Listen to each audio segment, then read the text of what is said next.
India has monsoonal type of climate जो emphasise करता है इंडिया के यूनिटी और डाइवर्सिटी की तरफ। बट कैसे और मॉनसूनल टाइप ऑफ क्लाइमेट किसे कहा जाता है और ऐसे कौन से फैक्टर्स हैं जो इंडिया के क्लाइमेट को अफेक्ट करते हैं, तो ऐसे ही कुछ क्वेश्चंस के आंसर्स जानेंगे हम आज के इस वीडियो में। आज हम शुरू करने वाले हैं क्लास 11th की ज्योग्राफी का चैप्टर 4 क्लाइमेट। इस चैप्टर में हम इंडिया के क्लाइमेट को डिटेल से स्टडी करेंगे और इसके लिए हम इन सभी टॉपिक्स को कवर करेंगे। बट इन टॉपिक्स पर आने से पहले हम जानेंगे वेदर और क्लाइमेट के बीच के डिफरेंस को। So let's start. वेदर जो डिफाइन करता है एक स्पेसिफिक एरिया की शॉर्ट टाइम एटमॉस्फेरिक कंडीशन को। फॉर एग्जाम्पल, एक स्पेसिफिक एरिया में पार्टिकुलर डे में temperature, humidity, precipitation, wind speed या प्रेशर कितना है।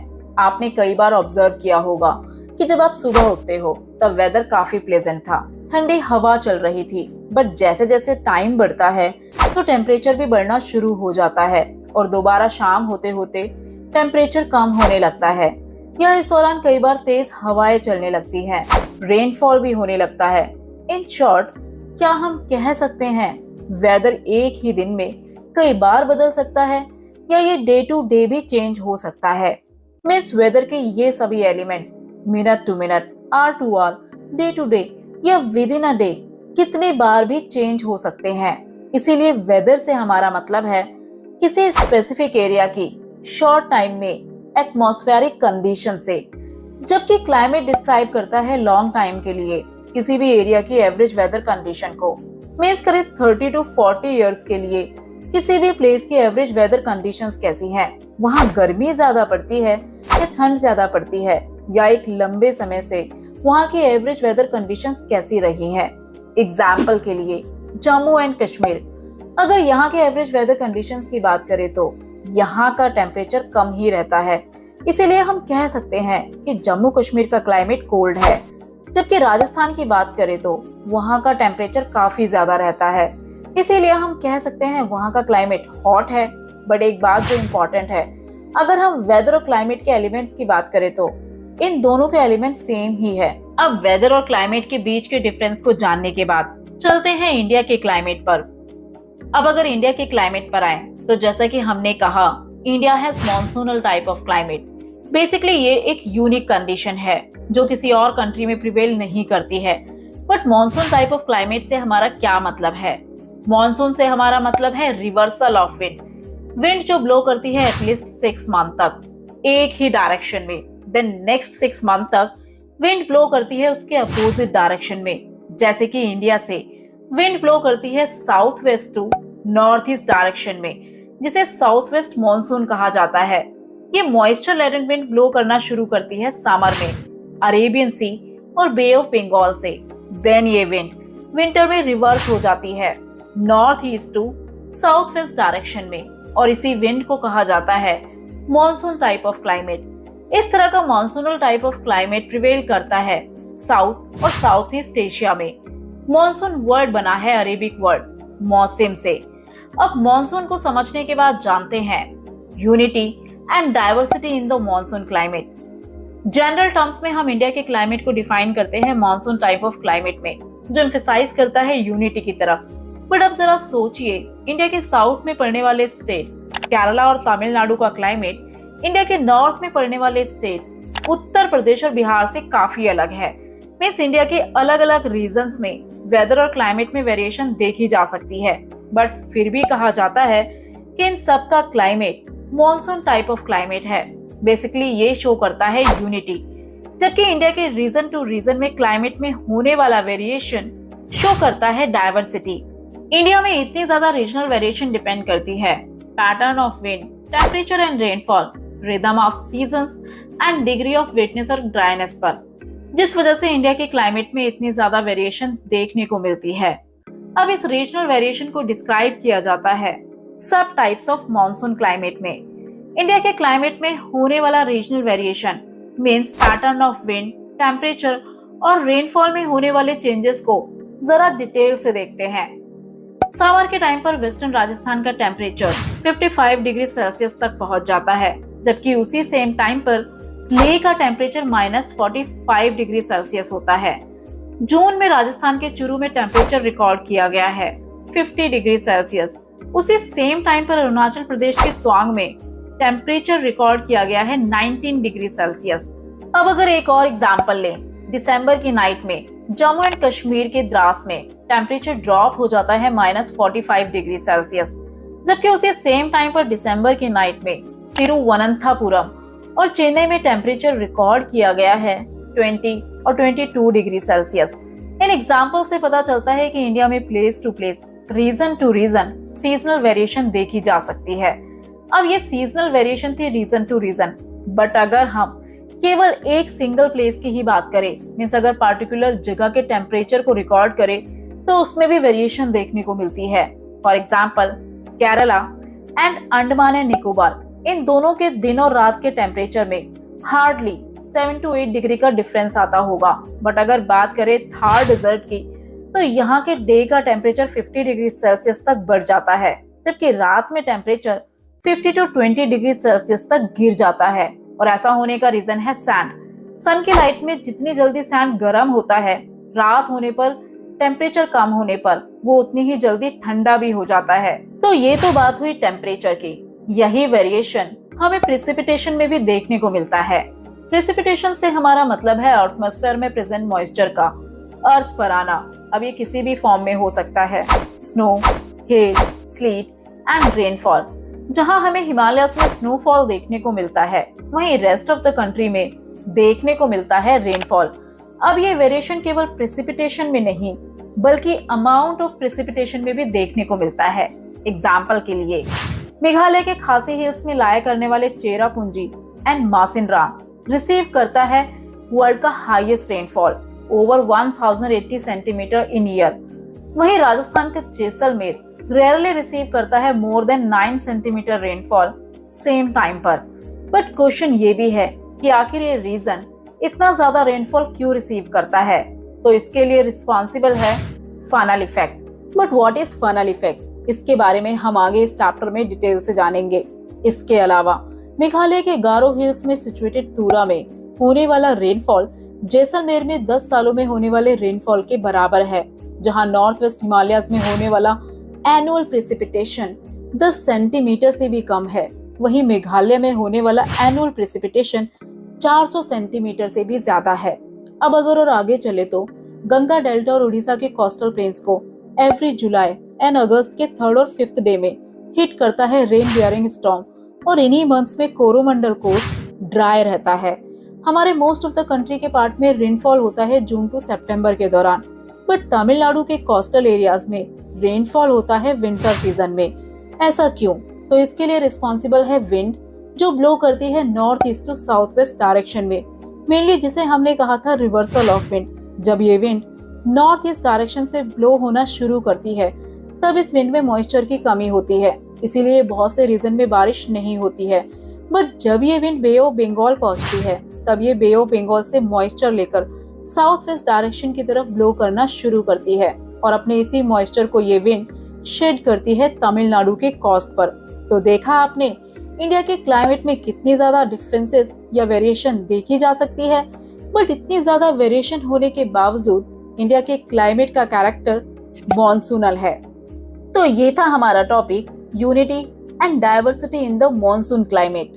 अब चलते हैं अपने दूसरे टॉपिक की तरफ, factors determining the climate of India. India के क्लाइमेट को कंट्रोल करने वाले बहुत से फैक्टर्स हैं, जिन्हें ब्रॉडली डिवाइड किया जाता है 2 पार्ट्स में। First is factors related to location and relief, and second is factors related to air pressure and wind. इस वीडियो में हम कवर करेंगे केवल उन फैक्टर्स को जो रिलेटेड हैं रिलीफ एंड लोकेशन से। एयर प्रेशर और विंड से रिलेटेड फैक्टर्स को हम कवर करेंगे नेक्स्ट वीडियो में। Factors related to location and relief. Location and relief से रिलेटेड फैक्टर्स में शामिल है latitude, the Himalayan mountains, distribution of land and water, distance from the sea, altitude and relief. Latitude, आप जानते ही होंगे किसी भी जगह की लोकेशन और टाइम का पता लगाने के लिए हमारे अर्थ पर कुछ इमेजिनरी लाइंस को ड्रॉ किया जाता है। अर्थ पर ड्रॉ की गई हॉरिजॉन्टल लाइंस को कहा जाता है लैटिट्यूड्स, और वर्टिकल लाइंस को कहा जाता है लॉन्गिट्यूड्स। अब अगर हम स्पेसिफिकली बात करें लैटिट्यूड्स की, तो जैसे जैसे हम हायर लैटिट्यूड्स की तरफ जाते हैं टेम्परेचर कम होने लगता है, जैसे कि इक्वेटर, जो लाई करता है 0 डिग्री पर, और ये लैटिट्यूड हमारे अर्थ को 2 इक्वल हाफ्स में डिवाइड करता है। इसके ऊपर वाले पार्ट को कहा जाता है नॉर्दर्न हेमिस्फीयर और इसके नीचे वाले पोर्शन को कहा जाता है साउदर्न हेमिस्फीयर। अर्थ पर ऐसे ही कुछ और इम्पोर्टेंट लैटिट्यूड्स हैं। नॉर्थ में 23.5 डिग्री पर लोकेटेड ट्रॉपिक ऑफ कैंसर, और सेम इसी तरह साउथ में 23.5 डिग्री पर लोकेटेड है tropic of Capricorn. Then another important latitude है नॉर्थ में 66.5 डिग्री पर लोकेटेड आर्कटिक सर्कल, और साउथ में 66.5 डिग्री पर लोकेटेड है अंटार्कटिक सर्कल, और ये है 90 डिग्री पर located north and south pole. अब ये लैटिट्यूड्स इसीलिए इम्पोर्टेंट है क्योंकि ये हमारे अर्थ को डिवाइड करते हैं 3 हीट जोन्स में, जैसे कि एरिया जो लाई करता है ट्रॉपिक ऑफ कैंसर और ट्रॉपिक ऑफ कैप्रिकॉर्न के बीच, इसे कहा जाता है टॉरिड जोन। ये ट्रॉपिकल एरिया, ये रीजन रिसीव करता है सन की डायरेक्ट रेज, और इसीलिए यहाँ का क्लाइमेट काफी हॉट और ह्यूमिड रहता है। इसके अलावा एरिया जो लाई करता है नॉर्थ में आर्कटिक और ट्रॉपिक ऑफ कैंसर के बीच, ये सेम इसी तरह एरिया जो लाई करता है साउथ में अंटार्कटिक सर्कल और ट्रॉपिक ऑफ कैप्रिकॉर्न के बीच, तो इसे कहा जाता है टेम्परेट जोन। ये रीजन रिसीव करता है सन की स्लांटिंग रेस, जिस वजह से यहाँ का क्लाइमेट मॉडरेट रहता है। और एरिया जो लाई करता है नॉर्थ पोल से आर्कटिक सर्कल और साउथ पोल से अंटार्कटिक सर्कल के बीच, उसे कहा जाता है फ्रिजिड जोन। ये रीजन भी सन की स्लांटिंग रेस को रिसीव करता है, जिस वजह से यहाँ का क्लाइमेट एक्सट्रीमली कोल्ड रहता है। अब अगर इंडिया पर आए तो इंडिया से रन करता है ट्रॉपिक ऑफ कैंसर, जो इंडिया को अप्रोक्सीमेटली 2 पार्ट्स में डिवाइड करता है। इसीलिए इंडिया का नॉर्दर्न पार्ट लाई करता है टेम्परेट जोन में, जिसे सब ट्रॉपिकल एरिया भी कहा जाता है, जबकि इंडिया का साउदर्न पार्ट लाई करता है टॉरिड जोन में, जिसे ट्रॉपिकल एरिया भी कहा जाता है। अब क्योंकि इंडिया का साउदर्न पार्ट इक्वेटर के काफी नजदीक है और लाई करता है ट्रॉपिकल रीजन में, इसीलिए यहाँ का टेम्परेचर काफी ज्यादा रहता है। मीन्स इस रीजन में गर्मी काफी ज्यादा है, जबकि इंडिया के नॉर्दर्न पार्ट में एक्सपीरियंस किया जाता है extreme type of climate. Extreme climate से हमारा मतलब है ऐसा रीजन जहाँ समर काफी ज्यादा हॉट है और विंटर बहुत ज्यादा कोल्ड है। अगर आप दिल्ली या उत्तर प्रदेश जैसे स्टेट्स में रहते हैं तो आपने एक्सपीरियंस किया होगा एक्सट्रीम टाइप ऑफ क्लाइमेट। अब आप सोच रहे होंगे कि अभी ऊपर ही हमने जाना कि टेम्परेट रीजन में क्लाइमेट होता है मॉडरेट। अब जब इंडिया का नॉर्दर्न पार्ट लाई करता है टेम्परेट जोन में, तो यहाँ का क्लाइमेट एक्सट्रीम क्यों है? तो इसके लिए जो फैक्टर रिस्पॉन्सिबल है वो है डिस्टेंस फ्रॉम द सी। इस फैक्टर को आगे हम डिटेल से जानने ही वाले हैं। अब आते हैं सेकंड फैक्टर पर, द हिमालयन माउंटेन्स। इंडिया के नॉर्थ में लाई करने वाली हिमालयस की लंबी चेन काम करती है क्लाइमेट डिवाइड का। पर कैसे? कोल्ड एंड चिली विंड जो ओरिजिनेट होती है आर्कटिक सर्कल के नियर से और साइबेरिया से ब्लो करते हुए सेंट्रल और ईस्ट एशिया में पहुंचने के बाद ये cold and dry wind India की तरफ आती है। तब हिमालयस की लंबी चेन इस विंड को इंडिया में एंटर करने से रोक देती है। मीन्स हम कह सकते हैं हिमालयस हमारे लिए शील्ड की तरह काम करते हैं, जो हमें इन ठंडी हवाओं से प्रोटेक्ट करते हैं। इसके अलावा अरेबियन सी और बे ऑफ बंगाल से ऑरिजिनेट होने वाली मॉइस्चर लेडन विंड जब इंडिया के ऊपर से ब्लो करते हुए इस रीजन में पहुंचती है, तब हिमालयस इस विंड को आगे जाने से रोक देते हैं, जिस वजह से ये विंड इस रीजन में क्रैप्ट हो जाती है और अपने ज्यादातर मॉइस्चर को यहीं पर शेड कर देती है। मेनली नॉर्दर्न इंडिया में रेनफॉल के लिए यही विंड रिस्पॉन्सिबल होती है। Third factor is distribution of land and water. India का सदर्न पार्ट 3 साइड से वाटर से कवर है, जबकि नॉर्दर्न पार्ट में हमें हिमालयस की लंबी चेन देखने को मिलती है। और इंडिया में लैंड और वाटर का यही डिस्ट्रीब्यूशन क्रिएट करता है डिफरेंट सीजन में डिफरेंट एयर प्रेशर जोन्स को। जैसे कि समर्स के टाइम पर लैंड वाटर बॉडीज के कंपैरिजन में जल्दी गर्म हो जाती है। अब लैंड के गर्म होने की वजह से उसके ऊपर मौजूद एयर भी गर्म होने लगती है, जिससे वार्म एयर के मॉलिक्यूल्स ऊपर की तरफ राइज होना शुरू कर देते हैं, जिससे लैंड के ऊपर क्रिएट होता है लो प्रेशर। अब अगर सी की बात करें तो वाटर बॉडीज देर से गर्म होते हैं और देर से ठंडे भी, इसीलिए समर्स में लैंड के कंपैरिजन में सी काफी देर में गर्म होते हैं। यानी हम कह सकते हैं लैंड के कंपैरिजन में वाटर बॉडीज ठंडी होती हैं। अब क्योंकि सी ठंडा है तो उसके ऊपर मौजूद एयर भी ठंडी होती है, जिस वजह से ये ठंडी एयर नीचे की तरफ प्रेशर को एक्सर्ट करती है और सी के ऊपर क्रिएट होता है हाई प्रेशर। यानी समर्स में लैंड के ऊपर बनता है लो प्रेशर और सी के ऊपर बनता है हाई प्रेशर, और विंड हमेशा ब्लो करती है हाई टू लो प्रेशर। अब जब ये विंड अरेबियन सी और बे ऑफ बंगाल से राइज होना शुरू करेगी तो ये अपने साथ मॉइस्चर को भी ले लेगी। देन जब ये moisture laden wind Indian subcontinent की तरफ बढ़ती है तब ये टकराती है वेस्टर्न घाट से, जो इस विंड को आगे जाने से रोक देते हैं, जिससे ये विंड ऊपर की तरफ राइज होना शुरू कर देती है। देन होगा कंडेंसेशन और उसके बाद प्रेसिपिटेशन, और इसी वजह से वेस्टर्न घाट्स के इस साइड पर रेनफॉल शुरू हो जाता है। इस साइड को कहा जाता है विंडवर्ड साइड। इसके अलावा जब यही मॉइस्चर लेडन विंड हिमालय से टकराती है तो हमें इंडिया के नॉर्थ ईस्ट पार्ट में हैवी रेनफॉल देखने को मिलता है। बट ये सिचुएशन सिर्फ समर्स की है। विंटर्स में ये सिचुएशन रिवर्स हो जाती है, क्योंकि विंटर्स में वाटर बॉडीज के कंपैरिजन में लैंड ठंडी रहती है, क्योंकि जैसा कि हमने पहले भी कहा वाटर बॉडीज देर से गर्म होते हैं और ठंडे भी। इसीलिए अब लैंड पर क्रिएट होगा हाई प्रेशर और सी पर क्रिएट होगा लो प्रेशर, और अगेन विंड ब्लो करेगी high pressure to low pressure, यानी विंटर्स में विंड ब्लो करेगी लैंड टू सी। और इसी विंड की वजह से पूरे इंडिया में नहीं, केवल कोरोमंडल कोस्ट रिसीव करता है रेनफॉल। पर क्यों?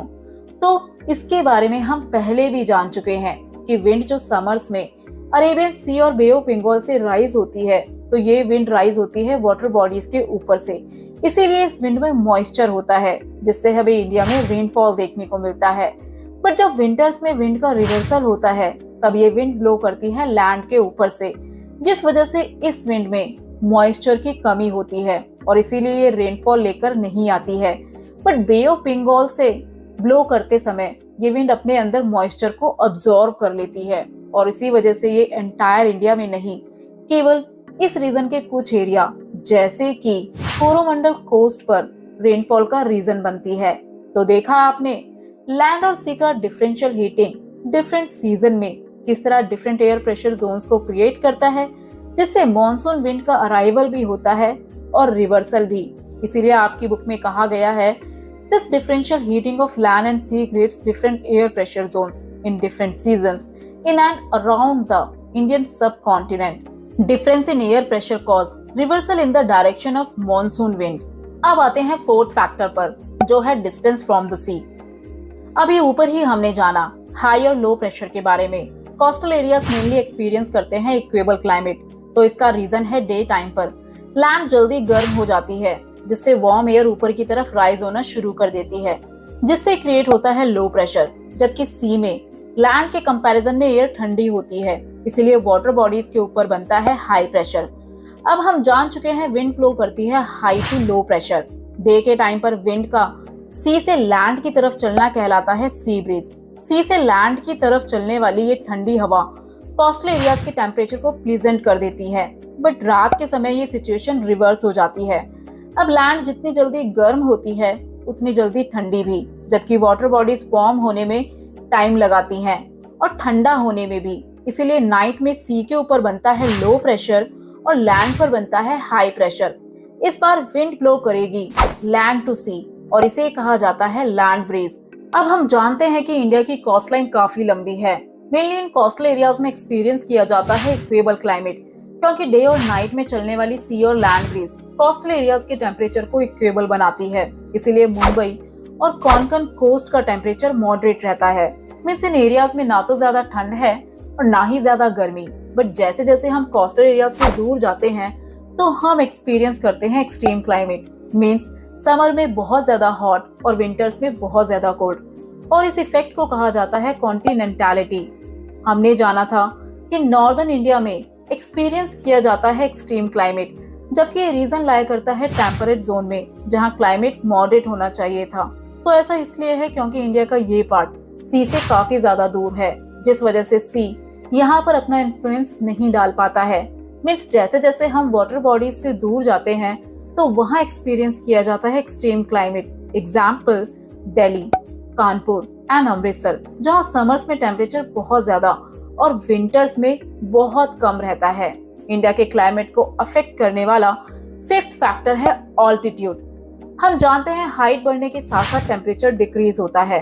हर 1 किलोमीटर पर टेम्परेचर 6.5 डिग्री सेल्सियस डिक्रीज हो जाता है, क्योंकि जैसे जैसे हम ऊपर की तरफ जाते हैं एयर के मॉलिक्यूल्स घटने लगते हैं। और यही रीजन है कि प्लेन्स के कंपैरिजन में माउंटेन्स पर टेम्परेचर काफी कम रहता है। इसका एग्जाम्पल है आगरा और दार्जिलिंग, जो सेम ही लैटिट्यूड पर लोकेटेड है। बट जनवरी के टाइम पर जहां आगरा का टेम्परेचर रहता है 16 डिग्री सेल्सियस, वहीं इसी टाइम पर दार्जिलिंग का टेम्परेचर रहता है 4 डिग्री सेल्सियस। और ऐसा होने का रीजन है दार्जिलिंग जो लोकेटेड है हाई ऑल्टीट्यूड पर। हमारा लास्ट फैक्टर है रिलीफ। रिलीफ से हमारा मतलब है इंडिया की फिजियोग्राफी कैसी है। जैसे कि इंडिया में Himalayas, Aravalli hills, Western Ghats, Eastern Ghats या प्लेट्यू और प्लेन्स भी देखने को मिलते हैं। अब इंडिया की फिजियोग्राफी इफेक्ट करती है यहाँ के temperature, air pressure, direction and speed of wind and the amount and distribution of rainfall को। एग्जाम्पल के लिए जून टू सितंबर वेस्टर्न घाट्स का ये साइड, जिसे विंडवर्ड साइड कहा जाता है, और असम रिसीव करता है रेनफॉल, जबकि वेस्टर्न घाट्स का दूसरा साइड ड्राई रहता है, जिसे कहा जाता है लीवर्ड साइड। और ऐसा होने का रीजन है अरेबियन सी से जब मॉइस्चर लेडन विंड ब्लो करना शुरू करती है, तो यहाँ माउंटेन्स होने की वजह से वो विंड ऊपर की तरफ राइज होना शुरू कर देती है और फॉर्म करती है क्लाउड्स।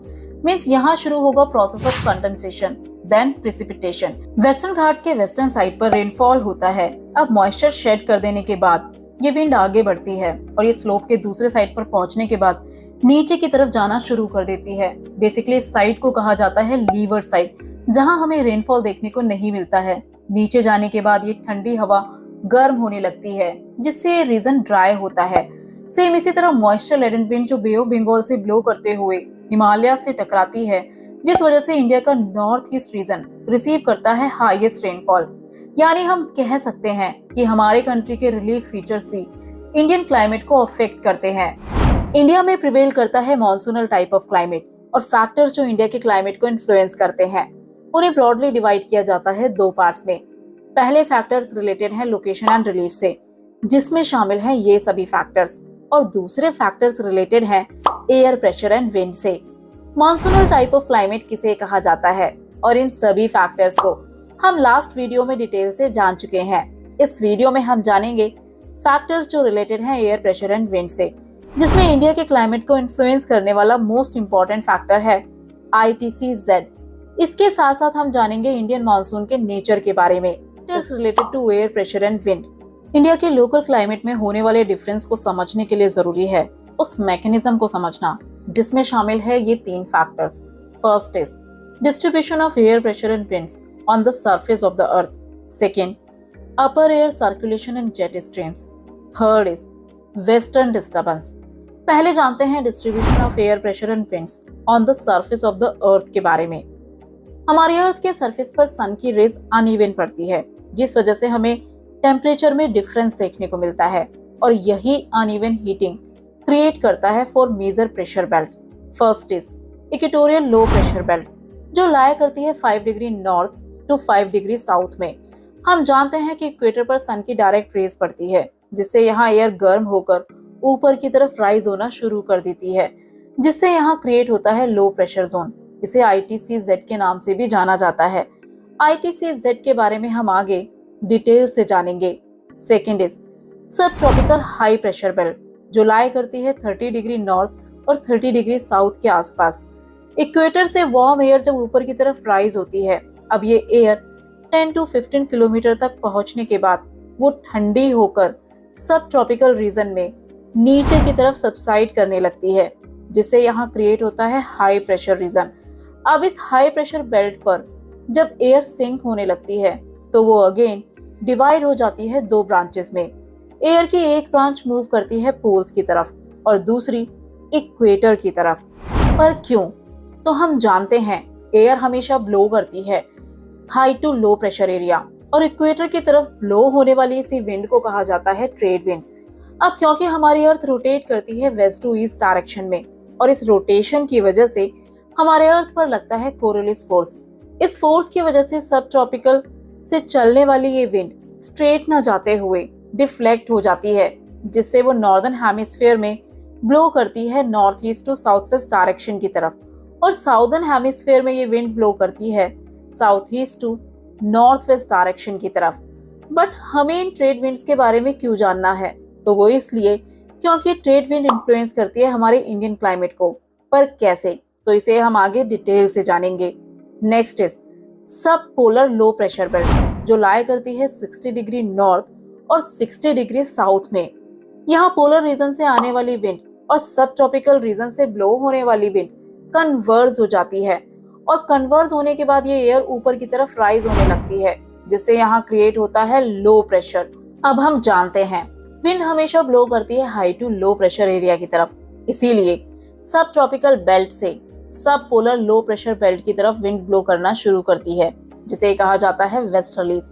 अब कोरिलेस फोर्स की वजह से नॉर्दर्न हेमिस्फीयर में 30 डिग्री से 60 डिग्री की तरफ ब्लो करने वाली ये विंड डिफ्लेक्ट हो जाती है, जिससे ये ब्लो करती है south west to north east direction की तरफ, और सदर्न हेमिस्फीयर में वेस्टर्लीज ब्लो करती है north west to south east direction की तरफ। Last is polar high pressure belt, जो लाई करती है 90 डिग्री नॉर्थ और 90 डिग्री साउथ में। हम जानते हैं कि कोल्ड एयर नीचे की तरफ सिंक करती है, और यहाँ का टेम्परेचर बहुत ज्यादा कम होने की वजह से मेनली यहाँ क्रिएट होता है हाई प्रेशर। अब अगेन विंड ब्लो करेगी high pressure to low pressure area, यानी ये विंड ब्लो करेगी polar high pressure belt to sub polar low pressure belt की तरफ, जिससे जनरेट होती है ईस्टर्लीज। कोरिलेस फोर्स की वजह से नॉर्दर्न हेमिस्फीयर में ये ब्लो करती हैं north east to south west direction की तरफ, और साउदर्न हेमिस्फीयर में ये ईस्टर्लीज ब्लो करती हैं south east to north west direction की तरफ। तो यहाँ हम कह सकते हैं कि अनइवन हीटिंग की वजह से अर्थ के सरफेस पर क्रिएट होते हैं डिफरेंट प्रेशर बेल्ट्स, और इन प्रेशर बेल्ट की वजह से जनरेट होता है ग्लोबल विंड सिस्टम, जिसमें शामिल है trade wind, westerlies and easterlies. अब विंड का यही पैटर्न हमारे इंडिया के क्लाइमेट को भी इन्फ्लुएंस करता है। अब एयर प्रेशर और विंड से जुड़ा दूसरा फैक्टर है jet streams. Jet streams are fast flowing narrow air currents found in the upper level of the atmosphere, typically at altitude of 9 to 16 kilometre above earth surface. Means jet stream atmosphere के upper layer पर blow होने वाली fast flowing air होती है, जिसकी speed 100 से 400 kilometre per hour तक हो सकती है। ये ब्लो करती है अर्थ के सरफेस से काफी ऊपर अर्थ के एटमॉस्फेयर पर। एटमॉस्फेयर के लेयर्स हैं troposphere, stratosphere, mesosphere, thermosphere and exosphere. Jet stream typically active होती है अर्थ के सरफेस से 6 to 11 किलोमीटर पर। मेनली ये पाई जाती है ट्रोपोस्फेयर में। जेट स्ट्रीम का ऑल्टीट्यूड उनके टाइप्स के अकॉर्डिंग वरी करता है। ये विंड ब्लो करती है वेस्ट टू ईस्ट डायरेक्शन में, और ये ऐसी विंड है जो टेम्परेचर में बहुत ज्यादा डिफरेंस लेकर आती है। अब ये कई टाइप्स की होती है, बट जो इंडिया के क्लाइमेट को सबसे ज्यादा अफेक्ट करती है वो है सब ट्रॉपिकल वेस्टर्ली जेट स्ट्रीम, जो ब्लो करती है वेस्ट टू ईस्ट डायरेक्शन में। विंटर्स में subtropical westerly jet stream blow करती है हिमालयाज के साउथ से। इस टाइम पर यह विंड अपने साथ लेकर आती है वेस्टर्न डिस्टर्बेंस को, जिससे हमें नॉर्थ इंडिया के बहुत से स्टेट में रेनफॉल और हिमालयाज में स्नोफॉल देखने को मिलता है। अब समर्स में लैंड बहुत जल्दी गर्म हो जाती है, और गर्म होने से सरफेस विंड ऊपर की तरफ राइज होने लगती है, और इसी से सब tropical westerly jet stream northward यानी हिमालयाज के नॉर्थ तिब्बत की ओर पुश हो जाती है, जिससे नॉर्दर्न इंडिया में क्रिएट होता है इंटेंस लो प्रेशर, और यही एक कारण बनता है जिससे इंडिया में अराइवल होता है साउथ वेस्ट मानसून का। इसके साथ साथ ईस्टर्ली जेट स्ट्रीम जो ब्लो करती है ईस्ट टू वेस्ट डायरेक्शन में, मेनली ये ब्लो करती है southern part of the peninsula से। इसकी मैक्सिमम स्पीड होती है 90 किलोमीटर पर आवर। ये साउथ वेस्ट मानसून को काफी ज्यादा स्ट्रॉन्ग करती है। अब यहाँ ध्यान ये रखना है कि ये जेट स्ट्रीम सरफेस पर नहीं बल्कि सरफेस से काफी ज्यादा ऊपर ब्लो करती है। इसे हम आगे और डिटेल से जानेंगे। अब एयर प्रेशर एंड विंड से जुड़ा थर्ड फैक्टर है वेस्टर्न साइक्लोन। विंटर सीजन में इसे ही कहा जाता है वेस्टर्न डिस्टर्बेंस। मेनली ये वेस्टर्न साइक्लोन्स ओरिजिनेट होते हैं मेडिटेरियन सी में। अब जब सब ट्रॉपिकल जेट स्ट्रीम, जिसके बारे में हमने अभी जाना था, इस रीजन से ब्लो करती है तो वो अपने अंदर मॉइस्चर को अब्सॉर्ब कर लेती है, और इसी मॉइस्चर को वो शेड करती है जनवरी और फरवरी में इंडिया के नॉर्दर्न पार्ट में। और यही रीजन है कि विंटर्स में हिमालयन रीजन में एक्सपीरियंस किया जाता है स्नोफॉल, और नॉर्दर्न इंडिया की बाकी स्टेट्स में रेनफॉल। फाइनली अभी तक हमने सिर्फ उन फैक्टर्स को स्टडी किया है जो रिलेटेड है एयर प्रेशर और विंड से। अब जानते हैं IPCZ के बारे में और देखते हैं ये किस तरह इंडिया के क्लाइमेट को अफेक्ट करता है। ITCZ का मतलब है इंटर ट्रॉपिकल कन्वर्जेंस जोन। एक बार जरा अर्थ को देखिए। अभी थोड़ी देर पहले ही हमने जाना था सब ट्रॉपिकल हाई प्रेशर बेल्ट के बारे में। इस जोन के बीच में लाया करता है ट्रॉपिकल रीजन, इसीलिए इस रीजन को कहा गया है इंटर ट्रॉपिकल, यानी ट्रॉपिकल के बीच में। अब जब ट्रेड विंड जो ब्लो करती है सब ट्रॉपिकल हाई प्रेशर बेल्ट से, वो यहाँ कन्वर्ज हो जाती हैं, इसीलिए इस जोन को कहा गया है inter tropical convergence zone. Mainly ये ऐसा जोन है जहाँ नॉर्दर्न हेमिस्फीयर और साउदर्न हेमिस्फीयर से ब्लो होने वाली विंड कन्वर्ज हो जाती है, जिससे क्रिएट होता है low pressure zone. In short, ITCZ से हमारा मतलब है लो प्रेशर एरिया। हमने जाना था सब ट्रॉपिकल प्रेशर जोन पर हाई प्रेशर होने की वजह से विंड ब्लो करती है इक्वेटर की तरफ, जिसे ट्रेड विंड कहा जाता है। बट क्योंकि इक्वेटर पर टेम्परेचर काफी ज्यादा होता है, इसीलिए विंड यहाँ कन्वर्ज होकर ऊपर की तरफ राइज हो जाती है, जिससे यहाँ क्रिएट होता है लो प्रेशर। अब हमें जानना यह है कि ये ITCZ शिफ्ट होता रहता है, पर कैसे? तो होता कुछ ये है कि हम बचपन से पढ़ते आ रहे हैं कि हमारी अर्थ दो तरह से मूवमेंट करती है, रोटेशन एंड रेवोल्यूशन। और अर्थ के इसी मूवमेंट की वजह से हमें डे और नाइट में एज वेल एज सीजन्स में भी चेंजेस देखने को मिलते हैं। मेनली जून और जुलाई के टाइम पर अर्थ का नॉर्दर्न हेमिस्फीयर टिल्ट होता है सन की तरफ, जिस वजह से ट्रॉपिक ऑफ कैंसर रिसीव करता है सन की डायरेक्ट रेस, और इसी वजह से नॉर्दर्न हेमिस्फीयर में एक्सपीरियंस किया जाता है समर सीजन, और इसी से इन्फ्लुएंस होता है हमारा इंडियन क्लाइमेट। एक्चुअल में जुलाई के टाइम पर ये ITCZ लोकेटेड होता है 20 डिग्री टू 25 डिग्री नॉर्थ पर, मेनली जहां लाया करते हैं गैंगेटिक प्लेन। इस टाइम पर नॉर्दर्न इंडिया एक्सपीरियंस करता है समर सीजन। अब होता कुछ ये है कि बहुत ज्यादा टेम्परेचर होने की वजह से एयर के मॉलिक्यूल्स वार्म होकर ऊपर की तरफ राइज होने लगते हैं, जिससे इंडिया के नॉर्दर्न पार्ट में क्रिएट होता है लो प्रेशर। अब कभी कभी इस सिचुएशन को कहा जाता है मॉनसून ट्रफ।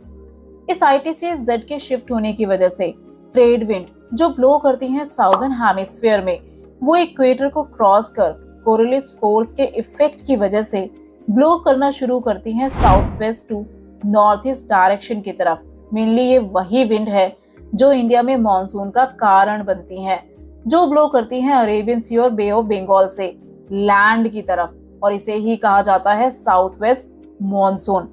अब विंटर्स में ये सिचुएशन रिवर्स हो जाती है, क्योंकि इस टाइम पर ITCZ शिफ्ट हो जाता है साउथवर्ड, जिससे अब विंड का रिवर्सल होता है north east to south and south west की तरफ, जिसे कहा जाता है नॉर्थ ईस्ट मॉनसून। इस सिचुएशन को डिटेल से समझने के लिए जानते हैं the nature of Indian monsoon. अगर मॉनसून की बात करें तो ये एक जाना पहचाना टर्म है, बट ये ऐसा क्लाइमेटिक फिनोमिना है जिसके बारे में काफी कम जानकारी थी, जिसे सेंचुरीज से ऑब्जर्व किया गया, बट ये अभी भी साइंटिस्ट के लिए एक पजल की तरह है, क्योंकि उन्होंने मॉनसून को समझने के लिए बहुत से अटेम्प्ट किए, बट अभी तक ऐसी कोई सिंगल थ्योरी नहीं आई जो मॉनसून जैसे क्लाइमेटिक फिनोमिना को एक्सप्लेन कर सके। बट रिसेंटली साइंटिस्ट को इसे समझने में सक्सेस तब मिली जब उन्होंने मॉनसून को केवल रीजनल लेवल पर नहीं बल्कि स्टडी किया ग्लोबल लेवल पर। मींस उन्होंने डीपली उन फैक्टर्स को स्टडी किया जो अफेक्ट करते हैं पूरे वर्ल्ड को। अब जब उन्होंने साउथ एशिया में पड़ने वाले रेनफॉल के रीजंस को डीपली स्टडी किया, तब उन्होंने मॉनसून के इम्पोर्टेंट एस्पेक्ट्स को समझा, जैसे कि ऑनसेट ऑफ मॉनसून, यानी मॉनसून की शुरुआत कैसे होती है। Second is break in the monsoon, means monsoon के दौरान जब रेनफॉल में अचानक से ब्रेक आ जाता है तो उसके क्या रीजन है। चलिए अब इन दोनों फिनोमिना को डिटेल से जानते हैं, बट इसे समझने के लिए आपको उन सभी कॉन्सेप्ट्स को ध्यान में रखना होगा जो अब तक पढ़ाए गए हैं। Onset of the monsoon, differential heating of land and sea during the summer months is the mechanism which sets the stage for the monsoon winds to drift towards the subcontinents. इसके बारे में हम पहले भी जान चुके हैं। समर्स में सी के कंपैरिजन में लैंड जल्दी गर्म हो जाती है, जिससे लैंड मास के ऊपर क्रिएट होता है लो प्रेशर और वाटर बॉडीज के ऊपर क्रिएट होता है हाई प्रेशर, और विंड हमेशा ब्लो करती है high to low pressure area. Mainly यही मैकेनिज्म मॉनसून विंड को इंडियन सबकॉन्टिनेंट की तरफ ड्रिफ्ट करता है। बट ये पूरा फिनोमिना इतना आसान नहीं है, क्योंकि इसमें और भी कई मैकेनिज्म है जो काम करते हैं।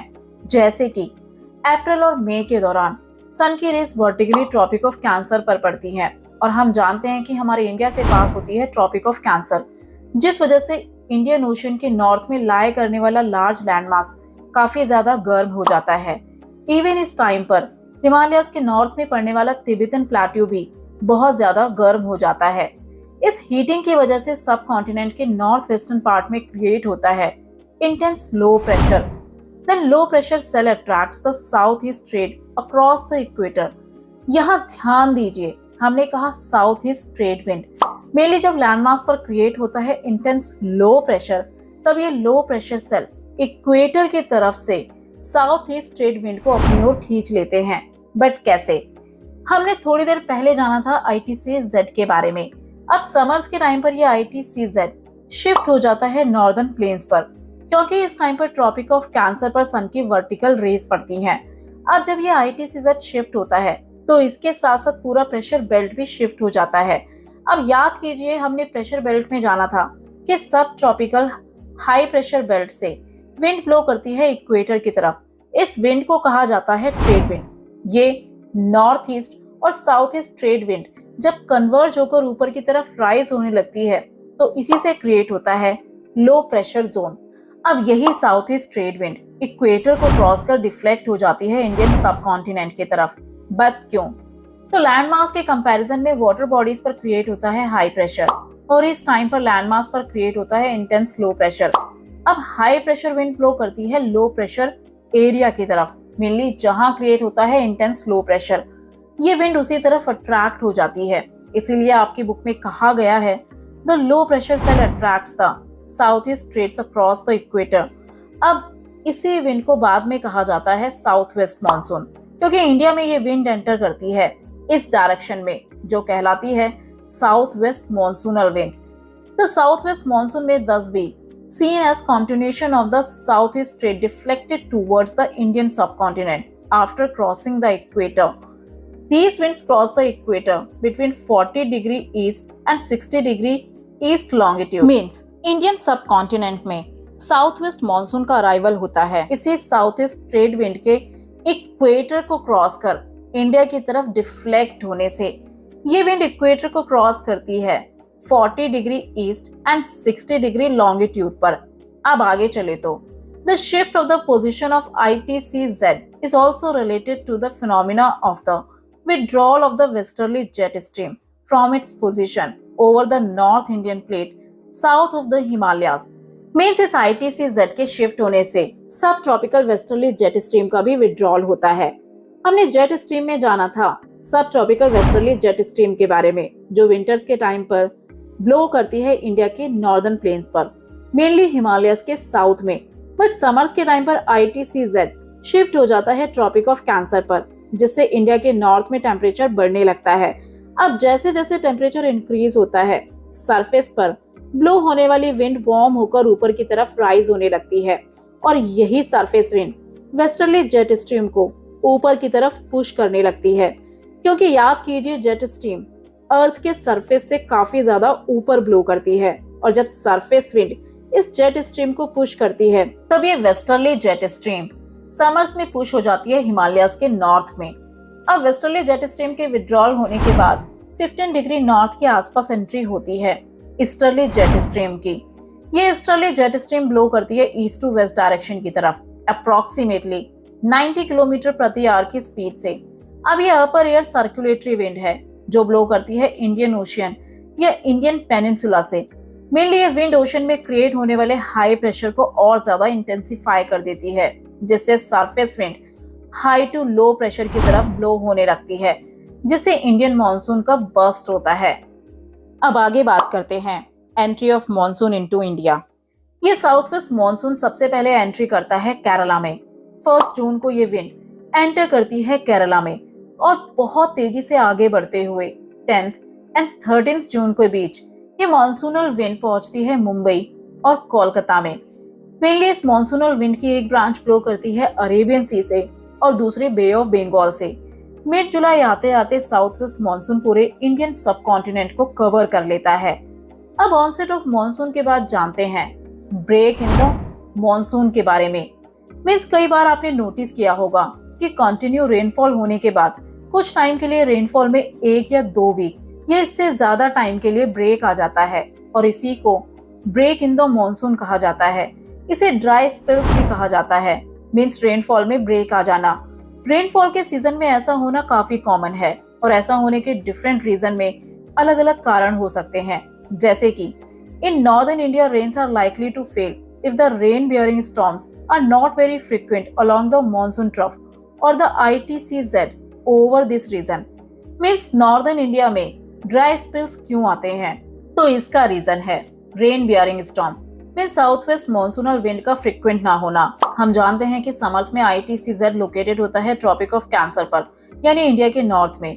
अब जब south west monsoon wind moisture को कैरी कर इस रीजन में पहुंचती हैं, तब ITCZ की वजह से वो मॉइस्चर लेडन विंड ऊपर की तरफ राइज होना शुरू कर देती हैं, क्योंकि इस टाइम पर नॉर्दर्न इंडिया में क्रिएट होता है इंटेंस लो प्रेशर, जिससे यहाँ शुरू होता है कंडेंसेशन देन प्रेसिपिटेशन का प्रोसेस।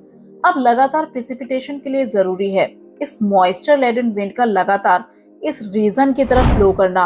बट कई बार कुछ टाइम के लिए रेन बेयरिंग स्टॉर्म इस रीजन तक नहीं जाती हैं, या जाती तो हैं बट उनमें बहुत ज्यादा मॉइस्चर नहीं होता है, जिससे क्लाउड्स यानी कंडेंसेशन होने का प्रोसेस रुक जाता है और इसी से हमें देखने को मिलता है ड्राई स्पेल्स। मीन्स हमें देखने को मिलता है रेनफॉल में हफ्ते 2 हफ्ते या उससे ज्यादा का ब्रेक। दूसरा पॉइंट है over the west coast the dry spells are associated with the days when the winds blow parallel to the coast. Western coast पर होती है ओरोग्राफिक रेनफॉल, क्योंकि यहाँ पर लाया करते हैं वेस्टर्न घाट्स। मेनली यहाँ माउंटेन रेंजेस होने की वजह से जब मॉनसूनल विंड अरेबियन सी से ब्लो करती हैं, तो यहाँ वो इन रेंजेस को क्रॉस करने की कोशिश करती हैं।